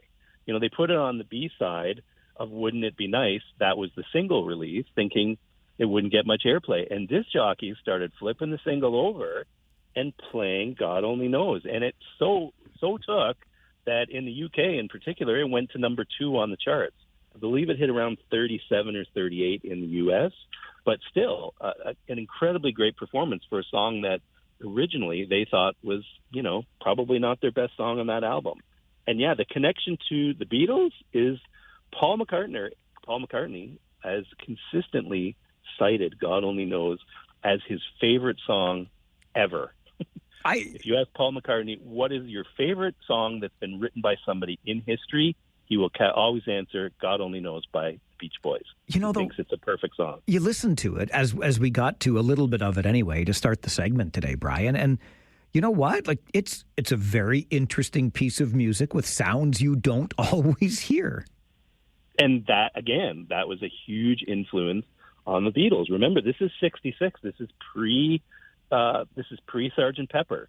So it got the Beatles, particularly Lennon and McCartney, thinking, you can do this kind of stuff on records? It's okay to have different sounds and use the studio as an instrument in itself. And that really drove them to create Sgt. Pepper. So, yeah, these were two bands that were highly influenced by one another, and it was to our benefit that happened. Absolutely love it. Okay, this week in 2009, I always wonder about this guy, Brian, because to say he was polarizing by the end, I think would be an understatement. But if he hadn't become polarizing, where we would hold Michael Jackson in the echelons of music history? I think he's still, by his songwriting and his music, held in high regard. His personal life may have some question marks next to it. We can have that conversation at another time. But August 29th, 2009, on what would have been Michael Jackson's 51st birthday, this is the day that the Los Angeles County Coroner confirmed that Michael Jackson's death was in fact a homicide, and that it was primarily caused by the powerful anesthetic propofol, which he had been given by his physician, Dr. Conrad Murray. And Dr. Murray would subsequently be charged with his death and face some prison time for that. So it was an irresponsible act of giving Michael Jackson, overdoses of propofol, which led to his death. So that was confirmed this day in music history. And yeah, I mean, certainly Michael Jackson was taken from us much too early at the age of 50. You wonder, without all of the things that happened in his personal life and the controversies, what he could have achieved musically that he hadn't already done. All right, one more note before I let you go today, Brian, and that is on Wednesday, why we should all raise a can of Rush Golden Ale by Henderson Brewing. We have to on Wednesday. That's a great idea. I never even thought of that, because we're going to be toasting Alex Lifeson's birthday. Yes, we are. So he is turning 72 years old on August 27th, which is fantastic that we're still celebrating Alex's being around and being a musician, and hopefully him and Geddy are still doing stuff. I know that we had to say goodbye to Rush with the passing of Neil, but we wish Alex a very happy birthday. As always, Brian, enjoy these weekly conversations. Thanks for being here this morning. All right. Thanks, Mike. Have a great day. Brian Allison is our good friend and resident musicologist, brings us This Week in Music History each and every Monday morning at 11. Do not forget to check out the full list of weekly stories by following Brian's Facebook page of the same name, This Week in Music History. We bring it to you every Monday morning at 11 here on the Mike Farwell Show. This is 570 News Radio and Rogers TV.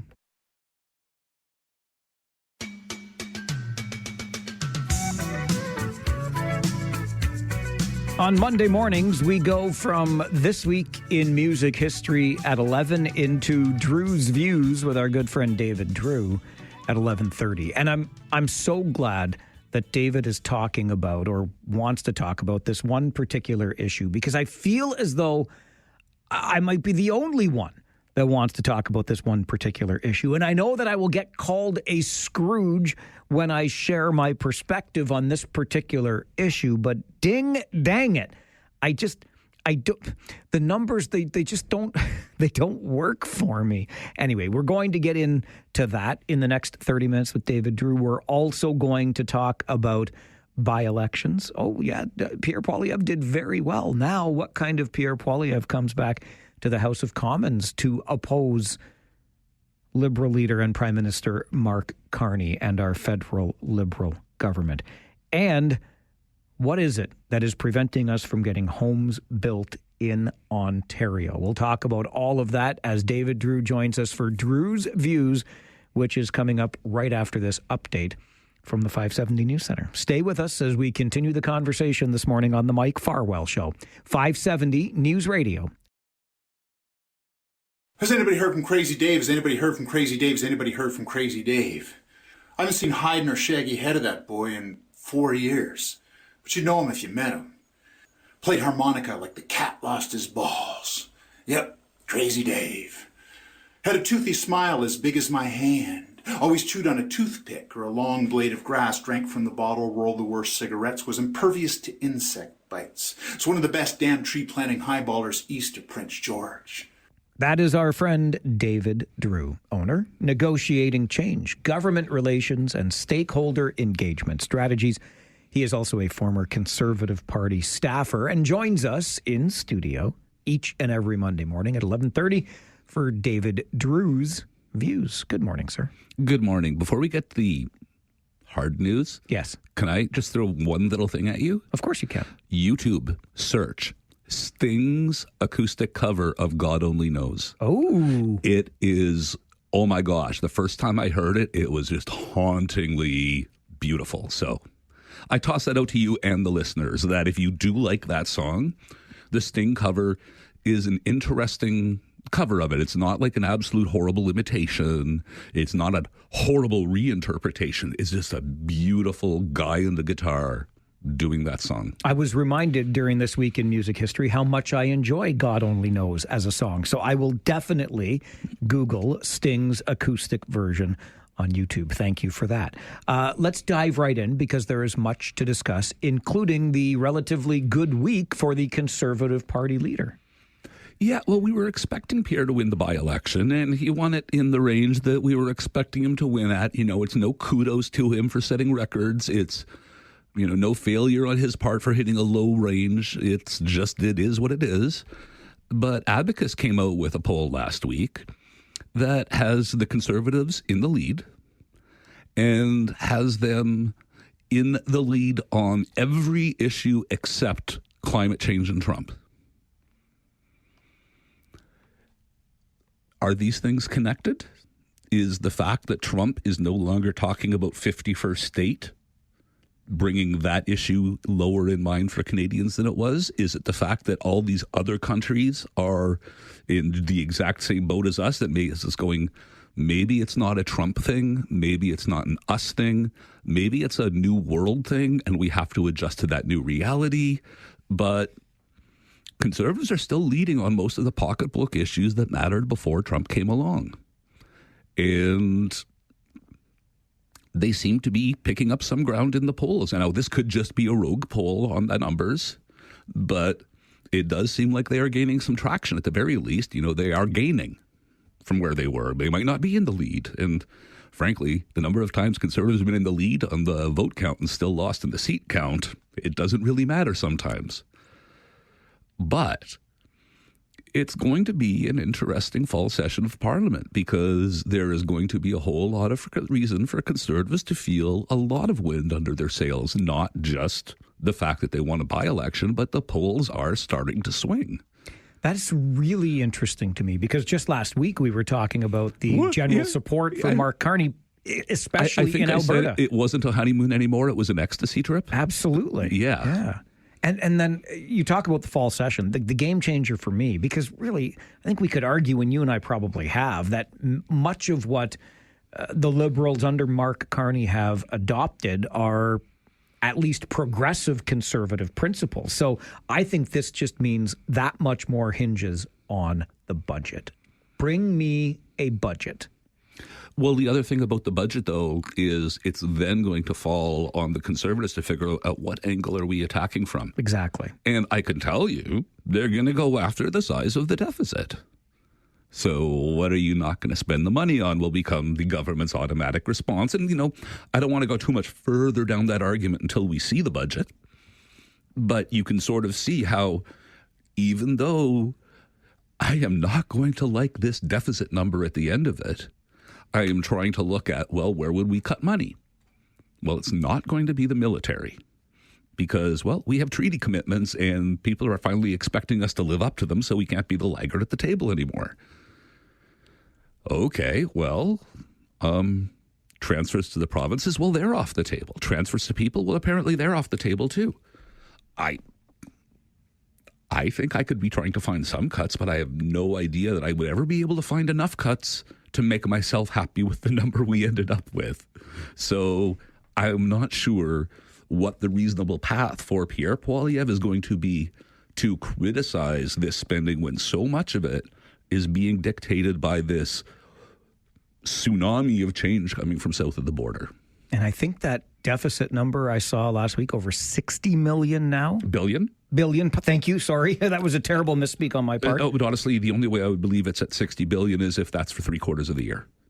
Even larger, right? Well, yeah, because 60 billion, I'm sorry, I shouldn't speculate like that boldly, but yeah, I just sort of find it hard to believe that we'd be raising our eyes at all at 60 billion anymore. I'm saying that with all seriousness. How numb we've become. Okay. Yeah, what's debt? What is debt? Let's shift our attention from federal to provincial politics. And as many will remember earlier this year, Doug Ford ripped off that Band-Aid, not only eliminated the pay freeze, but gave a pretty healthy pay bump to MPPs. And at the same time, he reinstituted what you would call, I think, a gold-plated pension, much like MPs have. Defined benefits for life after 6 years of service. Pretty darn good. You don't like that description of it, do you? But that's what they're getting. Yeah. Is this what too often I talk to people who think that MPs, after they're defeated, they just start collecting this pension when you say a pension for life. Yeah. At 65. At 65. They will get their pension if they serve 6 years. If they serve 6 years, correct. Yes. And this had hitherto not been, since Mike Harris eliminated it in 1995.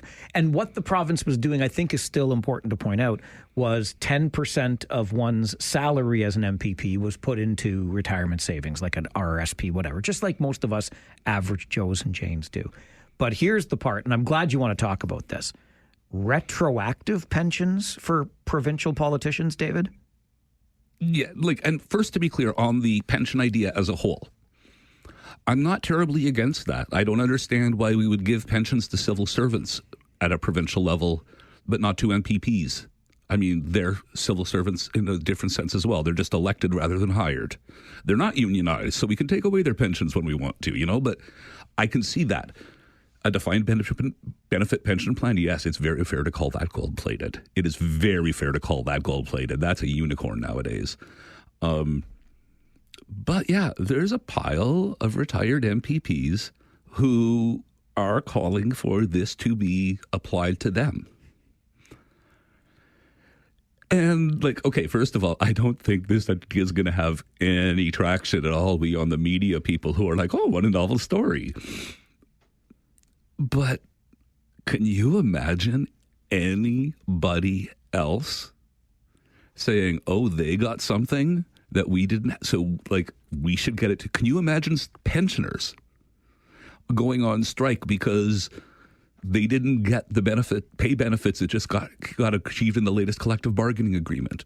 Can you imagine? Like, I can't imagine anybody except a politician who would actually float this idea and think anyone is going to take it seriously. There's a certain amount of denial of reality for where everybody else is living. If you are seriously going to float the idea that, well, I served 6 years in politics 15 years ago, why don't I get a pension? Dude. Well, this is where... And to be fair, all the politicians quoted that I saw were dudes. Like, I didn't see any moms out there being this ludicrous. It was just a bunch of dudes. I think your point about the denial of reality is interesting because you might be surprised, David. I was, because I was the guy sitting here when the raises and the pensions were brought back in. And I said, listen, I want you, I think you should be paid well. But, you know, versus Joe and Jane Public in Ontario, even before the raise, when you were making $114,000 a year, you were being paid well. And with the pension, you call it a unicorn with the defined benefit. And look, I hope that the rising tide raises all boats. But the reality is defined benefit pension plans are disappearing. They're not reappearing. And now we bring it in for MPPs, which just creates a completely different class of Ontarian. No, I don't think they are disappearing. They're in the same places they've always been. There's fewer of those places in the private sector. But it's the mush. You know, government, municipalities, universities, schools, hospitals. If you are a public sector employee, 90% chance you have a defined benefit pension plan. Right, but then you see the thing is, David, we're not closing hospitals. No, but we are downloading the healthcare out of hospitals to places where you might not be having a defined care benefit. You know what I mean? Like, it is shrinking. It is becoming more rare. But that's one of the reasons why all these public sector things are so expensive, is because they're the only people getting. And again, if the director general is getting a pension, if the assistant deputy minister is getting a pension, I don't understand why an MPP shouldn't be able to pay into one as well. It's a great point. And it is the same pension plan. And it's a fair point all around. Here's where I struggle. And I know I'm being a Scrooge, and forgive me, but I can't help but think of it this way. Joe and Jane Public, who are not getting those pensions, are paying for those pensions. It's mind-blowing to me. Yes, and far be it from me to be quoting Labour, but the response from Labour whenever we have an argument like this, and generally I'm the one voicing your argument, the reply they'll sort of, so you want to have a race to the bottom. Well, I know, but so then show me where the rising tide is raising the boats. Exactly. I don't care about the inputs. I want to see the outcomes. Exactly. Yeah. Okay. There's lots more to talk about, but this one I was passionate about. I'm glad you brought it up. David Drewe joins us on Drewe's Views every Monday morning, 11:30. A pride parade gets shut down by pro-Palestinian protests and more coming up on Drewe's Views with the Mike Farwell Show, 570 News Radio and Rogers TV.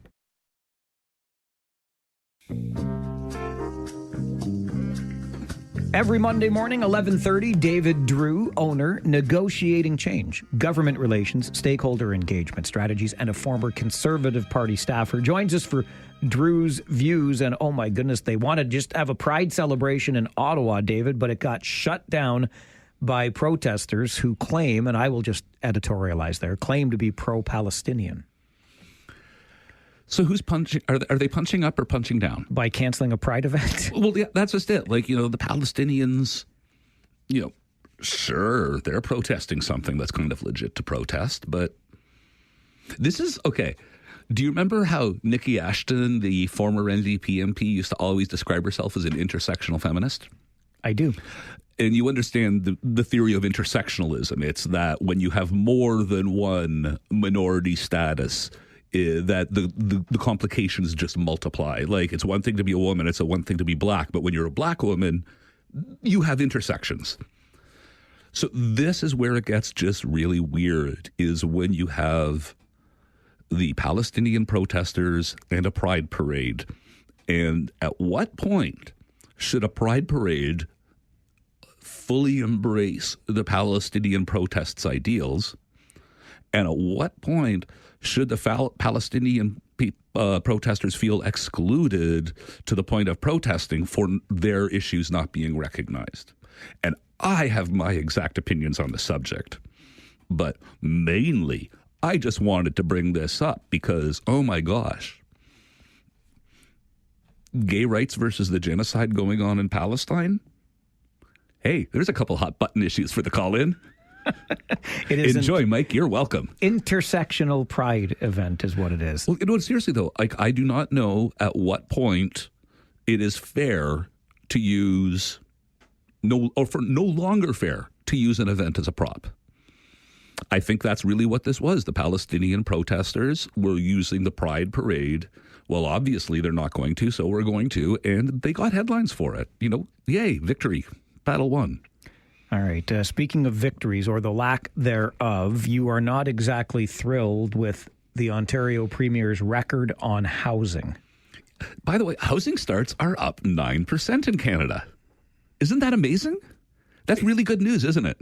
It's great news, but who's spinning that number? Well, no, honestly, housing starts are up 9% in Canada. Okay. We might not be noticing that much because they're down in Ontario. That explains it. I think it's 28%. I don't have the number in front of me, but you know what I mean? Up nationally by 9%. Down by 28% in the largest province of Ontario. That is Ontario. So it makes you wonder, so if it's 9 including Ontario, what would it be if they didn't have Ontario in the numbers? Like, how would Canada be doing if we weren't the laggard? Because we're the only one that had a net decline. And this is where I get grouchy. This net decline is occurring even though Doug Ford changed the numbers. Right, he's including university beds and long-term care beds. And despite that, we still had a massive drop. And I can't find anywhere where the government has said, yeah, here's the problem and how we're going to fix it, or this is what's going to happen. I am hearing a lot of things are going well. And I will take a half an answer with a half a solution promise over the denial that there is a problem. Like, if this is the issue that we say it is, and I believe it is the issue, like, I would really like the kids to have somewhere to live. We can't accept a drop in housing of any sort. We should be getting more and more on board. And it's not totally in the provincial government's hands, but it's no more or less in the provincial government's hands here than any other province. And that's where, like, I'm willing to forgive Doug Ford for a whole lot. Hallway Healthcare, well, look who's doing better in any other province. They're all sucking. They're all having the same conversations we are. But on this, where we are a market failure compared to nowhere provinces like PEI or like New Brunswick is doing it. And do we have any idea how poor New Brunswick is? So yeah, there's no reason that is out there for Ontario to be a failure on what is the most important issue, or was the most important issue before Trump, and unlike Trump, is going to be around after Trump. So, come up with something soon, Doug, because this ain't going to cut it. All right. And a final note before we let you go. Memo to Toronto and Mayor Olivia Chow. You're either helping or hurting, and you ain't helping. Well, I'm on her side right now. She's in a fight with the federal government that they need more immigration and refugee housing funding because it's not their responsibility, but they are the largest destination and are taking on the lion's share. They need more support. Yay, I agree with her. However, I don't trust her. However is just a nice way of saying but. But I don't trust her because the federal government advanced Toronto a whackload of money for housing, and Toronto was going to do certain things with it, including make sixplexes right of way, so that they could be built, and they didn't do that. And if Toronto doesn't get its housing right, it doesn't matter what we do here in KW. We're like a wave in the ocean that is, we're nothing. We're a rubber ducky after the fat guy cannonballs the pool. We're nothing. If Toronto doesn't get it right, it doesn't matter what we do. So this really matters that they are still getting very precious federal dollars for housing, even though they are not carrying their end of the deal. This is a Waterloo issue. So, yeah, I'm kind of on Toronto's side on the refugee thing, but I can understand why the federal government might be a little bit leery of thinking that Toronto will keep their word. This impacts us how? Because if Toronto's not going to make sixplexes as of right, nobody will. If Toronto does not get their housing growth in order, the spillover effect, they're just going to keep coming down the 401 at us. And it doesn't matter how many houses we build if Toronto doesn't do their share, because we are just a fraction of them and we are a convenient GO train away. And we all know what travels downstream. Pretty much everything. I'm going to start using however instead of but. I like that. It sounds so much more sophisticated. Thank you, David. But. David Drewe, enough. Turn off his microphone now. David Drewe is the owner of Negotiating Change, Government Relations, Stakeholder Engagement Strategies. Joins us every Monday morning, 11:30, for Drewe's Views here on the Mike Farwell Show. 570 News Radio and Rogers TV. You have nailed the assignment. Not like I ever had any doubt. We got a call at the beginning of the show today from Dave, who talked about the beautiful rainbow that he had seen earlier this morning. That led to an email from Stefan, who sent a photo of said rainbow, which I then posted on our Facebook page, facebook.com/The Mike Farwell Show. And now more of you have contributed photos of this morning's beautiful rainbow. I was too busy with my nose and a computer editing audio and getting ready for the show. But goodness gracious, you're nailing it on Facebook today. Love you for it. We're always having fun on the Facebook page. Check it out anytime. Follow along if you don't already. And stay with us, because right after this update from the 570 News Center, open lines for your 12 o'clock Talkback Hour. It's Monday. That means we rant or rave on the Mike Farwell Show. 570 News Radio. Take out the papers and the trash, or you don't get no spending cash. If you don't scrub that kitchen floor, you ain't gonna rock and roll no more. Yakety yak. Don't talk back. Just finish cleaning up your room. Let's see that dust fly with that broom. Get all that garbage out of sight, or you don't go out Friday night. Don't talk back. On Mondays, your Talkback Hour is reserved for your rants and or raves. Rant because you're upset about something. Rave because you're happy about it. One phone call does either of those things, the rants or the raves. 519-570-2545, star 570, and 1-800-570-5715. Sean, you start us off. Good afternoon. Good afternoon. Bit of a rant, actually. Something that Mr. Drewe said, David Drewe. Okay. He's talking about pensions and how they're a bit of a unicorn these days. Defined benefit pensions. Pensions are a bit of a unicorn. Yeah, you know what? My grandfather had a pension. My father had a pension. Nobody has pensions now. And as a matter of fact, people resent people that have pensions. Why is this? Because the corporations and the billionaires have convinced us that, that somehow it's bad to have a pension. We're in a race to the bottom. You know, like I said, the government people, they get pensions, but you know what?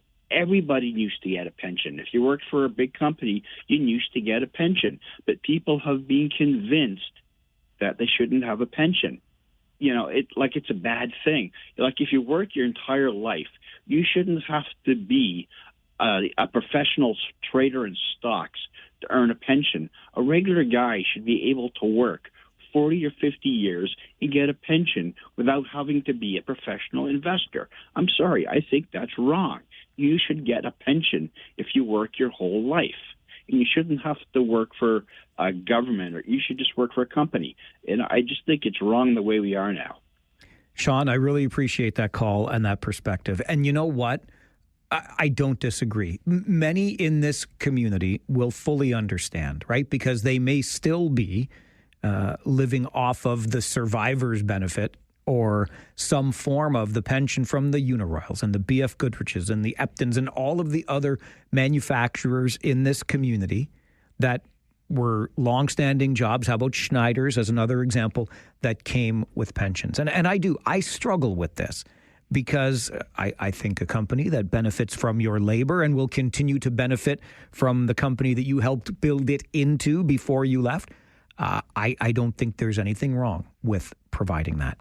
Having said that, where I am struggling today, particularly with what David Drewe talked about, these retroactive pensions former MPPs are now saying they should be eligible for, is we have created an even greater class system between public sector, which tends to have those defined benefit pension plans, and the rest of us that don't.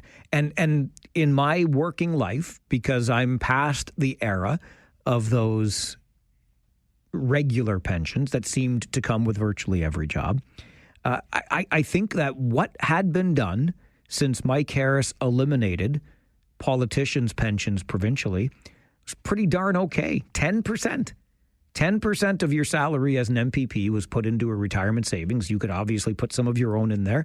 We can do something to take care of ourselves along the way. Plus, we have that Canada pension plan. We have old age security. But I hear where Sean's coming from. So while there is a part of me that thinks, hey, we can be responsible for our own retirement, especially with savings help like that, 10% of your salary. A lot of places that I know might go as high as 6%. Most are around 3 or 4% that the company will put in, and you can match that to put away money for your retirement. It sounded pretty good to me at 10%. But the unicorn that is the defined benefit pension plan, it's now a thing that those of us without the pensions are paying to help the others have the pensions. And that's where it all starts to break down for me. But that's just the way I look at things. Dave, you're next on Rant or Rave. Good afternoon. Good afternoon, Mike. I have a big rave. And in regards to our 3 Canadian golfers. But on the third one, when I get to it, I'm going to ask you a question, but you got to promise me not to Google before the answer. You got it. Okay. The first one is the Connors, who tied for 4th, and his part of his share of the purse, his money, he earned for 4 days' work, $2.6 million. Not bad for a guy from Listowel. Correct. The next one is Taylor. Same process.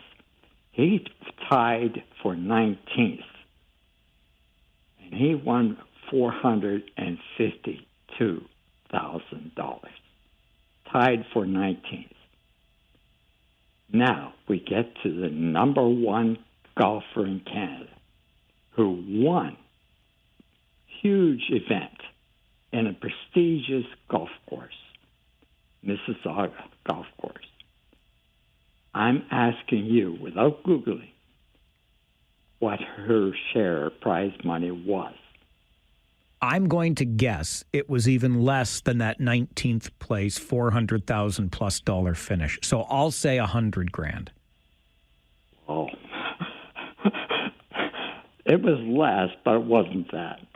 For her winning, she won $412,500, and that's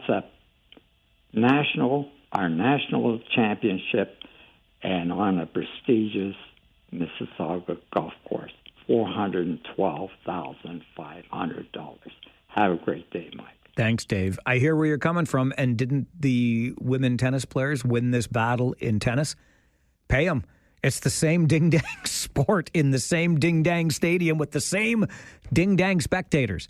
And yet, for some reason, the prize purses are that much smaller for the women. Great point made by you, Dave, as we continue Rant or Rave this afternoon on the Mike Farwell Show. Gary, I got you on the line next, and there's a line open for you if you want to be a part of the conversation. This is 570 News Radio and Rogers TV.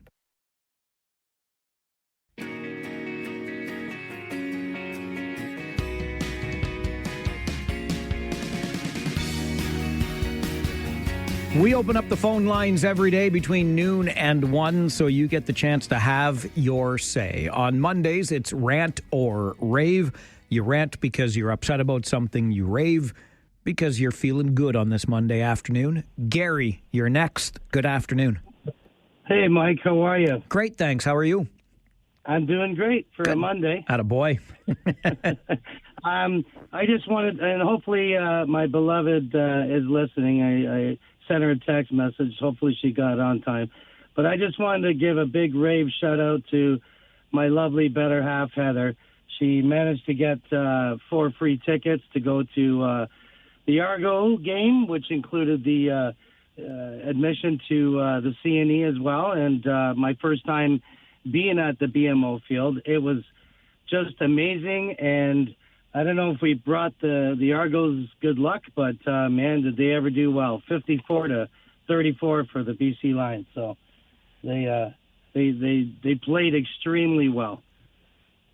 I love it, Gary. Thanks for that. Thanks for sharing it. Glad you had a good time. And don't you just love it when things like that happen? And if I may, because Gary made me think of this, and I try very hard. I really do.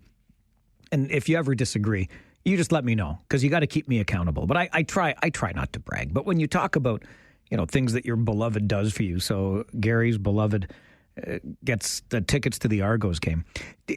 Have you ever had, or maybe you're in one of those relationships whereby there is a certain food that your other half does not enjoy, and yet they will still prepare it for you if they're preparing the meal anyway? And most of my meals are prepared for me.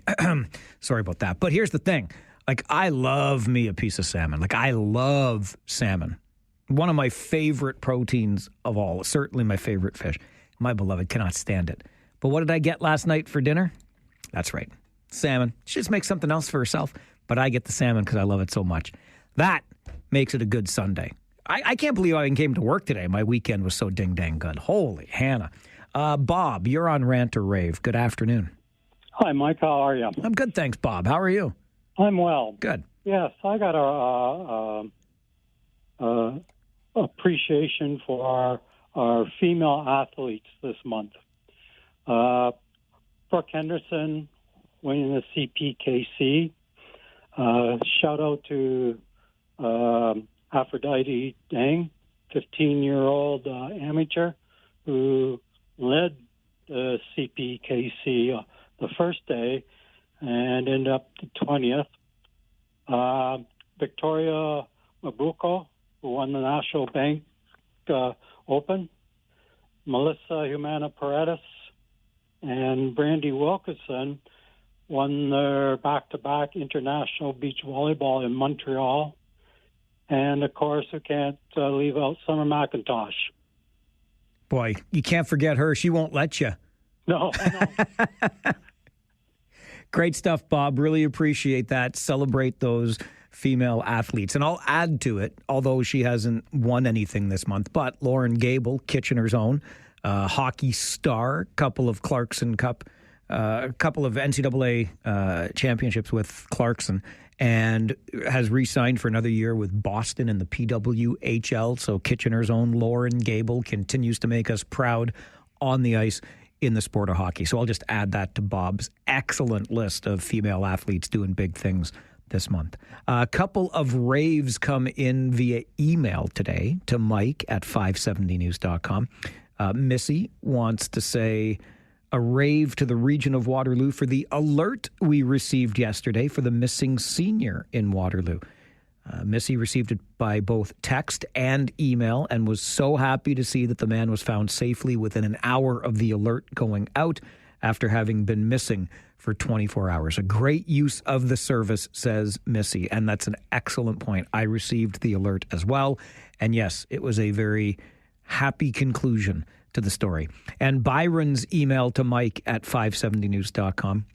A rave to the buskers over the weekend. Beautiful weather, not too humid, great performances from Thursday night right through Sunday in Uptown Waterloo. Couldn't agree more, Byron. We were there on Thursday evening to take in the opening night, and almost 40 years into it, my goodness gracious, do the buskers continue to put on a great show. So glad you got a chance to enjoy it as well. Byron also has a rant in his email to Mike at 570news.com. A rant to the spectators during the Friday and Saturday night performances who refused to sit down on the ground and let the others who were sitting on the steps see common sense and courtesy, which some people don't have anymore. You know, it reminds me, Byron, of folks who go to a concert and want to stay seated. Sometimes I think sometimes you just got to get up and be a part of it, be a part of the experience. It's Rant or Rave on the Mike Farwell Show this afternoon. We continue on 570 News Radio and Rogers TV.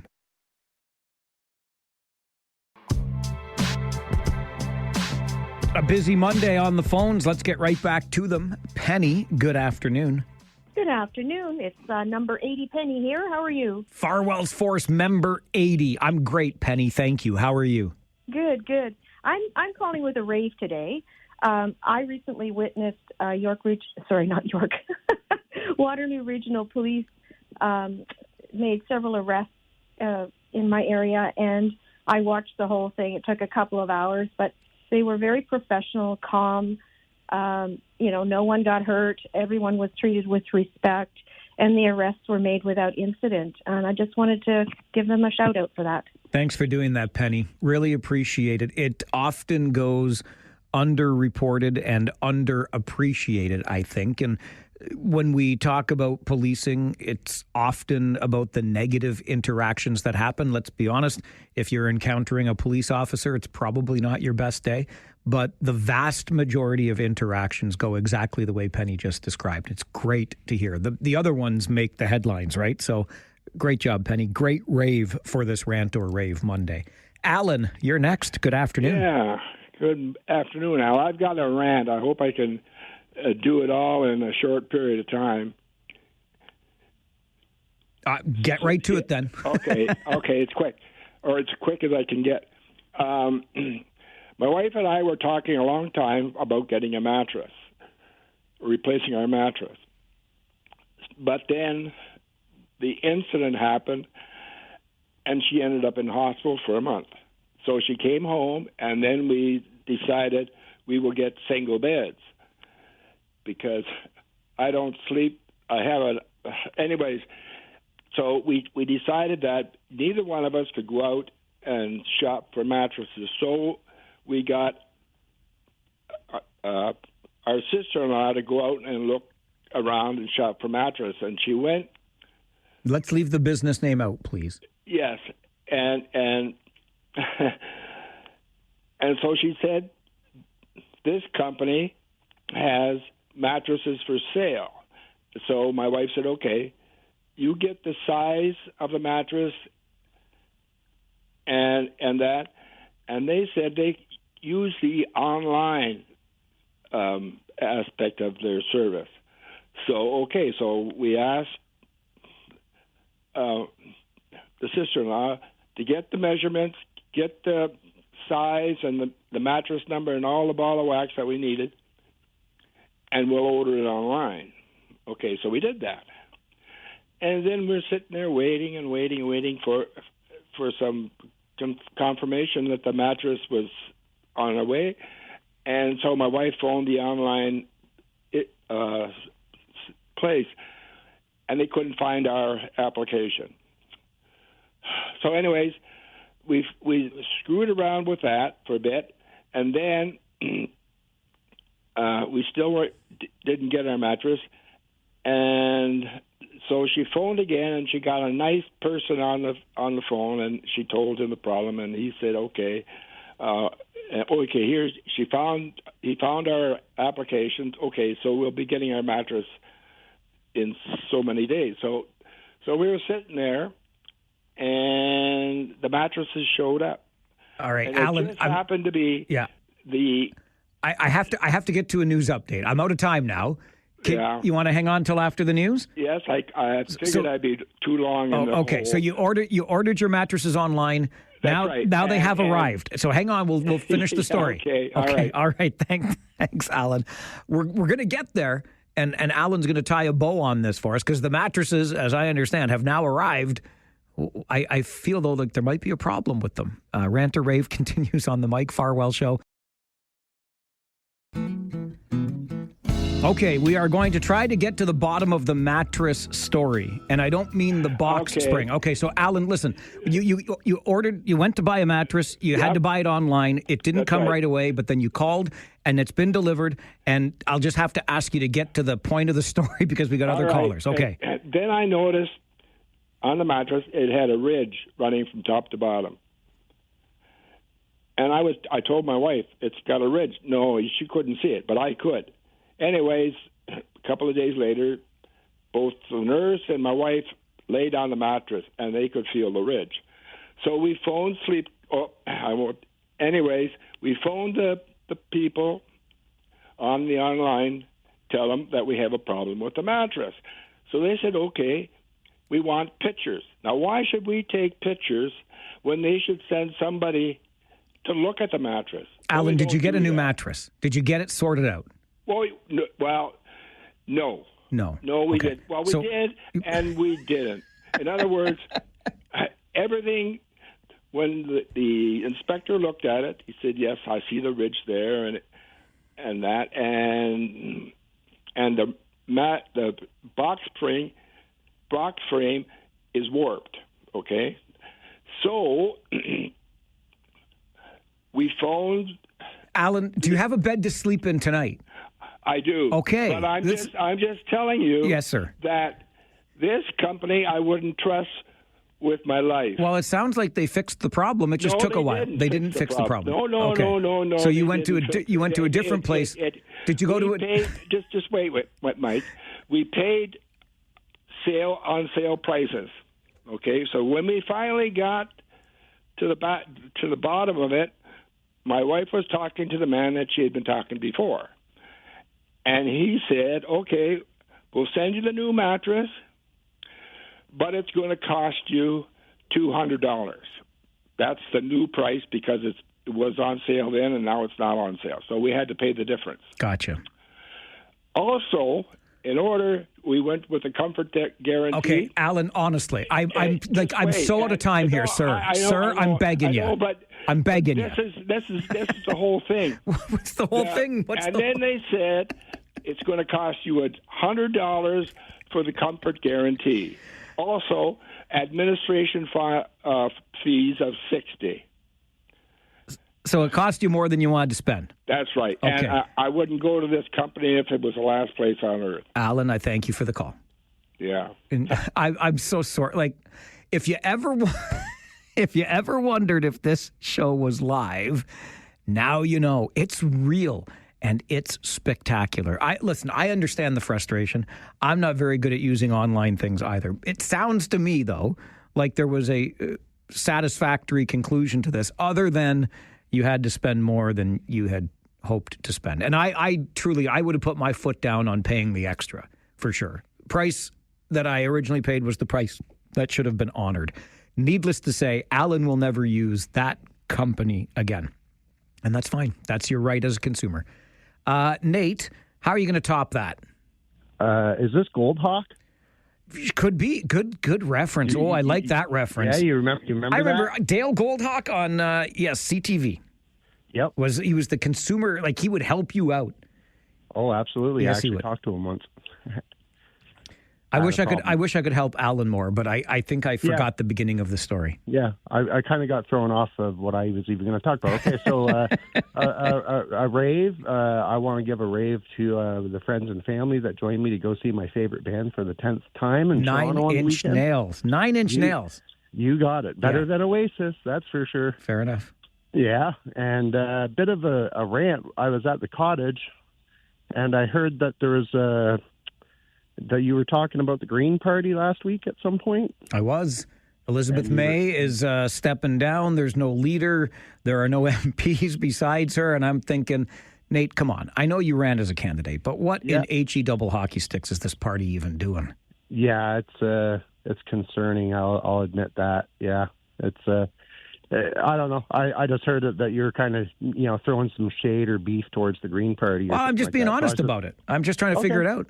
Yeah, that's okay. We can have a conversation, I'm sure. Well, tell me what the point of it is.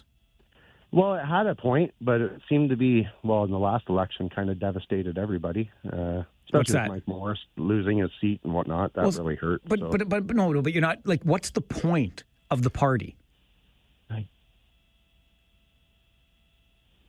Exactly. Yeah. Like, this is what I mean. It's got me. I'm definitely questioning things. As am I. I have been ever since the election ended, pretty much. So. All right. But yeah. No, I just wanted to make sure that it wasn't anything too bad or anything like that, because I know the Green Party's been nice to you and whatnot with coming on your show. And, I've got, again, nothing against the people.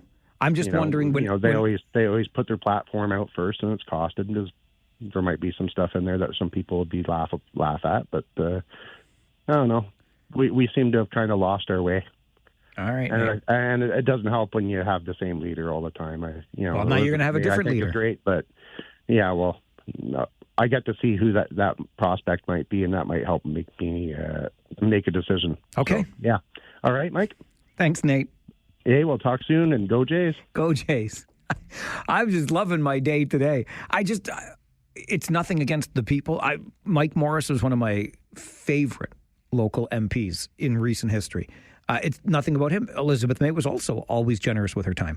I am simply asking, as a Canadian and a political observer, especially now that every party has an environmental plank in the platform, really what the point is. The best thing I can say is that because of the small caucus, i.e. of 2 prior to Mike Morris's loss and Elizabeth May's now resignation, you could speak your mind on issues. There was no party whip to ensure you towed the party line. That I love. Any other party that wants to do that, I think individual MPs should be allowed to speak freely, speak their conscience, speak their mind. Green Party absolutely offers that, but I think we can understand why, because, well, it was a party of 2. This is Rant or Rave on the Mike Farwell Show, 570 News Radio and Rogers TV. I feel like we're doing the token talk segment today on Rant or Rave. I'm going to have to ask Jen on the other side of the glass when she answers the phone to screen you.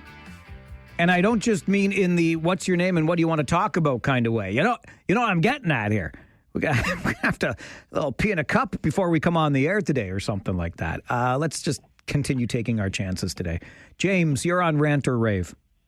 Hey, how's it going, buddy? Fine. How's it going with you? I didn't bring a cup. Well, that's okay. All right. I know you though, so I'm a little bit worried. What's on your mind today? I got a rant and a rave. First of all, the rant. We got to do something with these LRTs. I don't know if anybody pays attention, but when you're waiting, the lights go, then the arm comes down, there's no train. Then all of a sudden the train appears, and then it stops, lets people get on, get off, and then it proceeds. And then when it's gone down the hill, then it lets us go. It's like, why are we waiting so long? I don't understand that. I think the answer to that is the station is very close to the crossing, and the train doesn't get to go far enough past the crossing to deactivate the switch, if you will. I think that's what's happening. I could be mistaken, but... Yeah, you would think with today's technology, agreed, like bang, bang, bang, we shouldn't be sitting there for a minute. I agree, but I think the train is still too close to the crossing, and they maybe, I don't know, or maybe you're supposed to wait to let people get on and off, even though it's way over there and you want to cross the road. But yeah, but then why do they let them get on and get off before they stop up? I wish I could help you, buddy. I wish I could help you. And then the rave is, hey, buddy, back-to-back weeks. You made it 2 weeks in a row. You've been at work. Good job, buddy. Shut the front door. Get out of. You know what? I'm going to hang up on you. What are you... He's right, though. Yeah, and listen, and James knows about me and my work ethic, okay? Ish. Because we used to work together. We used to sling cases of beer for B&D deliveries back in the day. Anyway, that's a fair comment. I was kind of mean to hang up on you. Absolutely fair comment. I've been here for 2 weeks straight. Well, I mean, I started my second straight week. Listen, I had some holiday time. Used it up. Enjoyed myself a little bit. Toll-free Jay, my man, good afternoon. I want to just express gratitude for the tremendous attention to detail that Dan and Ben both pay to their broadcast. Dan and Ben. Schulman? Yes, sir. Okay. They are the Blue Jays broadcasters. Absolutely. Yes, sir. Because of the detail, the two numbers and more information than you could ask for. But I, as a visually impaired person, do rely on certain aspects I can't receive unless Dan and Ben, who always give those details. All right.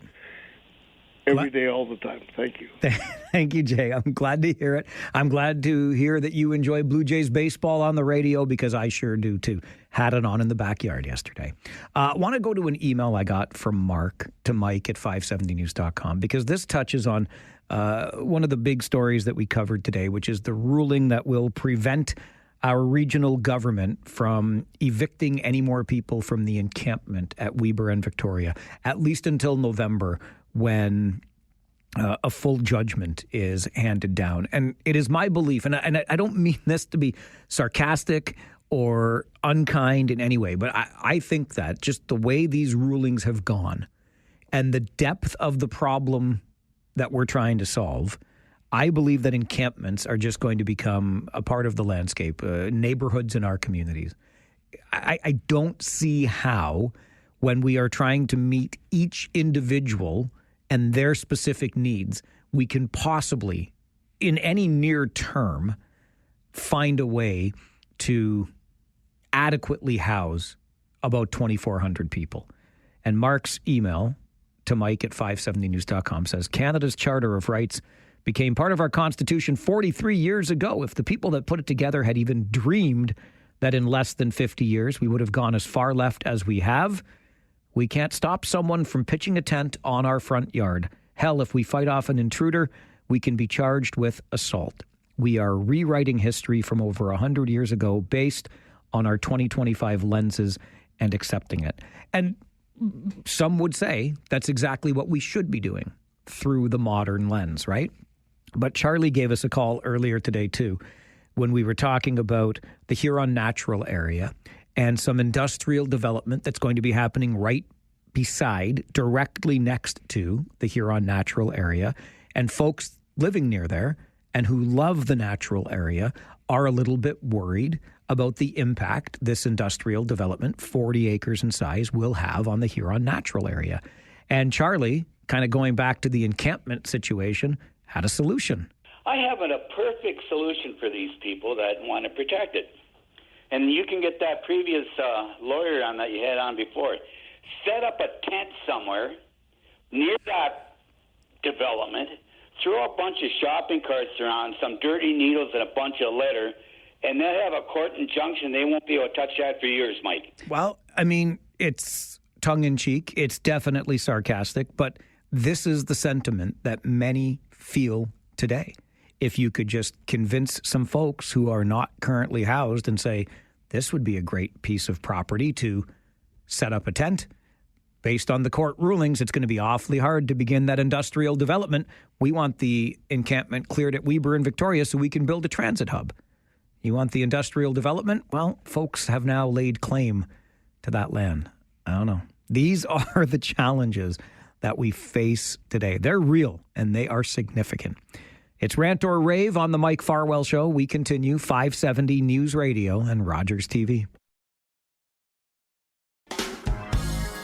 Final minutes together for the show today. Still time to talk back on Rant or Rave. What is going on with you, Kyle? What is going on with you? Nothing. You can't hear me? Well, yes, I can hear you now. It's nice and quiet. What are you talking about, my friend? I got a nice raise. You don't do this. I mean, you do this to me on purpose. I know you do. It's because you're like an older brother to me. I just want to rave. Did you see those Colorado Rockies? For the 4 years in a row, they've tanked. There's a couple of teams in Canada, I think or a couple of cities in Canada that could benefit from a new MLB team if the way the Colorado Rockies have been playing the way they have for the last 4 years. So I think that there might be some locations that we could think about, but I think the Colorado Rockies, get them out of there. The Toronto Blue Jays, I'm ready for playoffs. Like, I wish it could start tomorrow. I know they've had a really good season, and I keep telling and watching the team. And it just, every time I watch them, I just get more and more excited. So that's my raves to the Jays, and get the Colorado Rockies out of there. Bring them to Canada. Let's get another MLB team here, man. Thanks a lot, my friend. All right, Kyle, thanks. We can try. Sure, why not? Listen, if they move to Montreal and become the Expos again, I'm all for it. Afif, good afternoon. Hey, good afternoon, Mike. I just wanted to say I love your show, and thank you for what you do. So that's it. That's my rate. Wow. Afif, I'll take it. Thank you very much, because I felt as though my patience may have worn thin. I walked down the hall during that commercial break, and my coworkers were still talking about Alan's mattress. I wish I could, we did it in 2 parts, 3 minutes per part, and the short version of the story was bought a mattress online and wasn't happy with it, and ultimately had to pay more than I originally thought to sort out the mess that was cost. It was just a long way to get there. Even I received a text from a buddy who said he's going to start a GoFundMe for Alan to make up I believe we came out to $260 difference that he had to pay more to get his mattress issue sorted out. I do appreciate, and I know it's more difficult than I often remember to make a call and talk on the air. I do it every day, so I take it for granted now. But if we could try to get to our points as quickly as possible, so that we can let other people have a chance to share their opinion on something and maybe even respond to yours. Well, I think that'd just be swell. But nonetheless, Alan had a gripe, and I know that the mattress saga is the most important thing in Alan's life. I hope it at least helped get some weight off your shoulders, despite the fact you had to pay $260 more for the mattress you ultimately got. Looking ahead to our show tomorrow, lots of good stuff, including those counter tariffs that Canada has now lifted. What is that going to mean for us as consumers? We'll get into some of the details of that. Plus, why are so many kids in the city of Kitchener living in a so-called childcare desert? We'll talk about that on the show tomorrow. And make sure you are with us between 11 and noon when Waterloo MPP Catherine Fife joins us in studio for the full hour taking your questions. It's Ask Your MPP Day tomorrow from 11 until noon right here on the show. Direct access to your MPP. So all of that and more on the show tomorrow. I'll come back tomorrow morning at 9. Let's make it a date. You come back too, okay? My name is Mike Farwell. You are a force for good. Bye for now.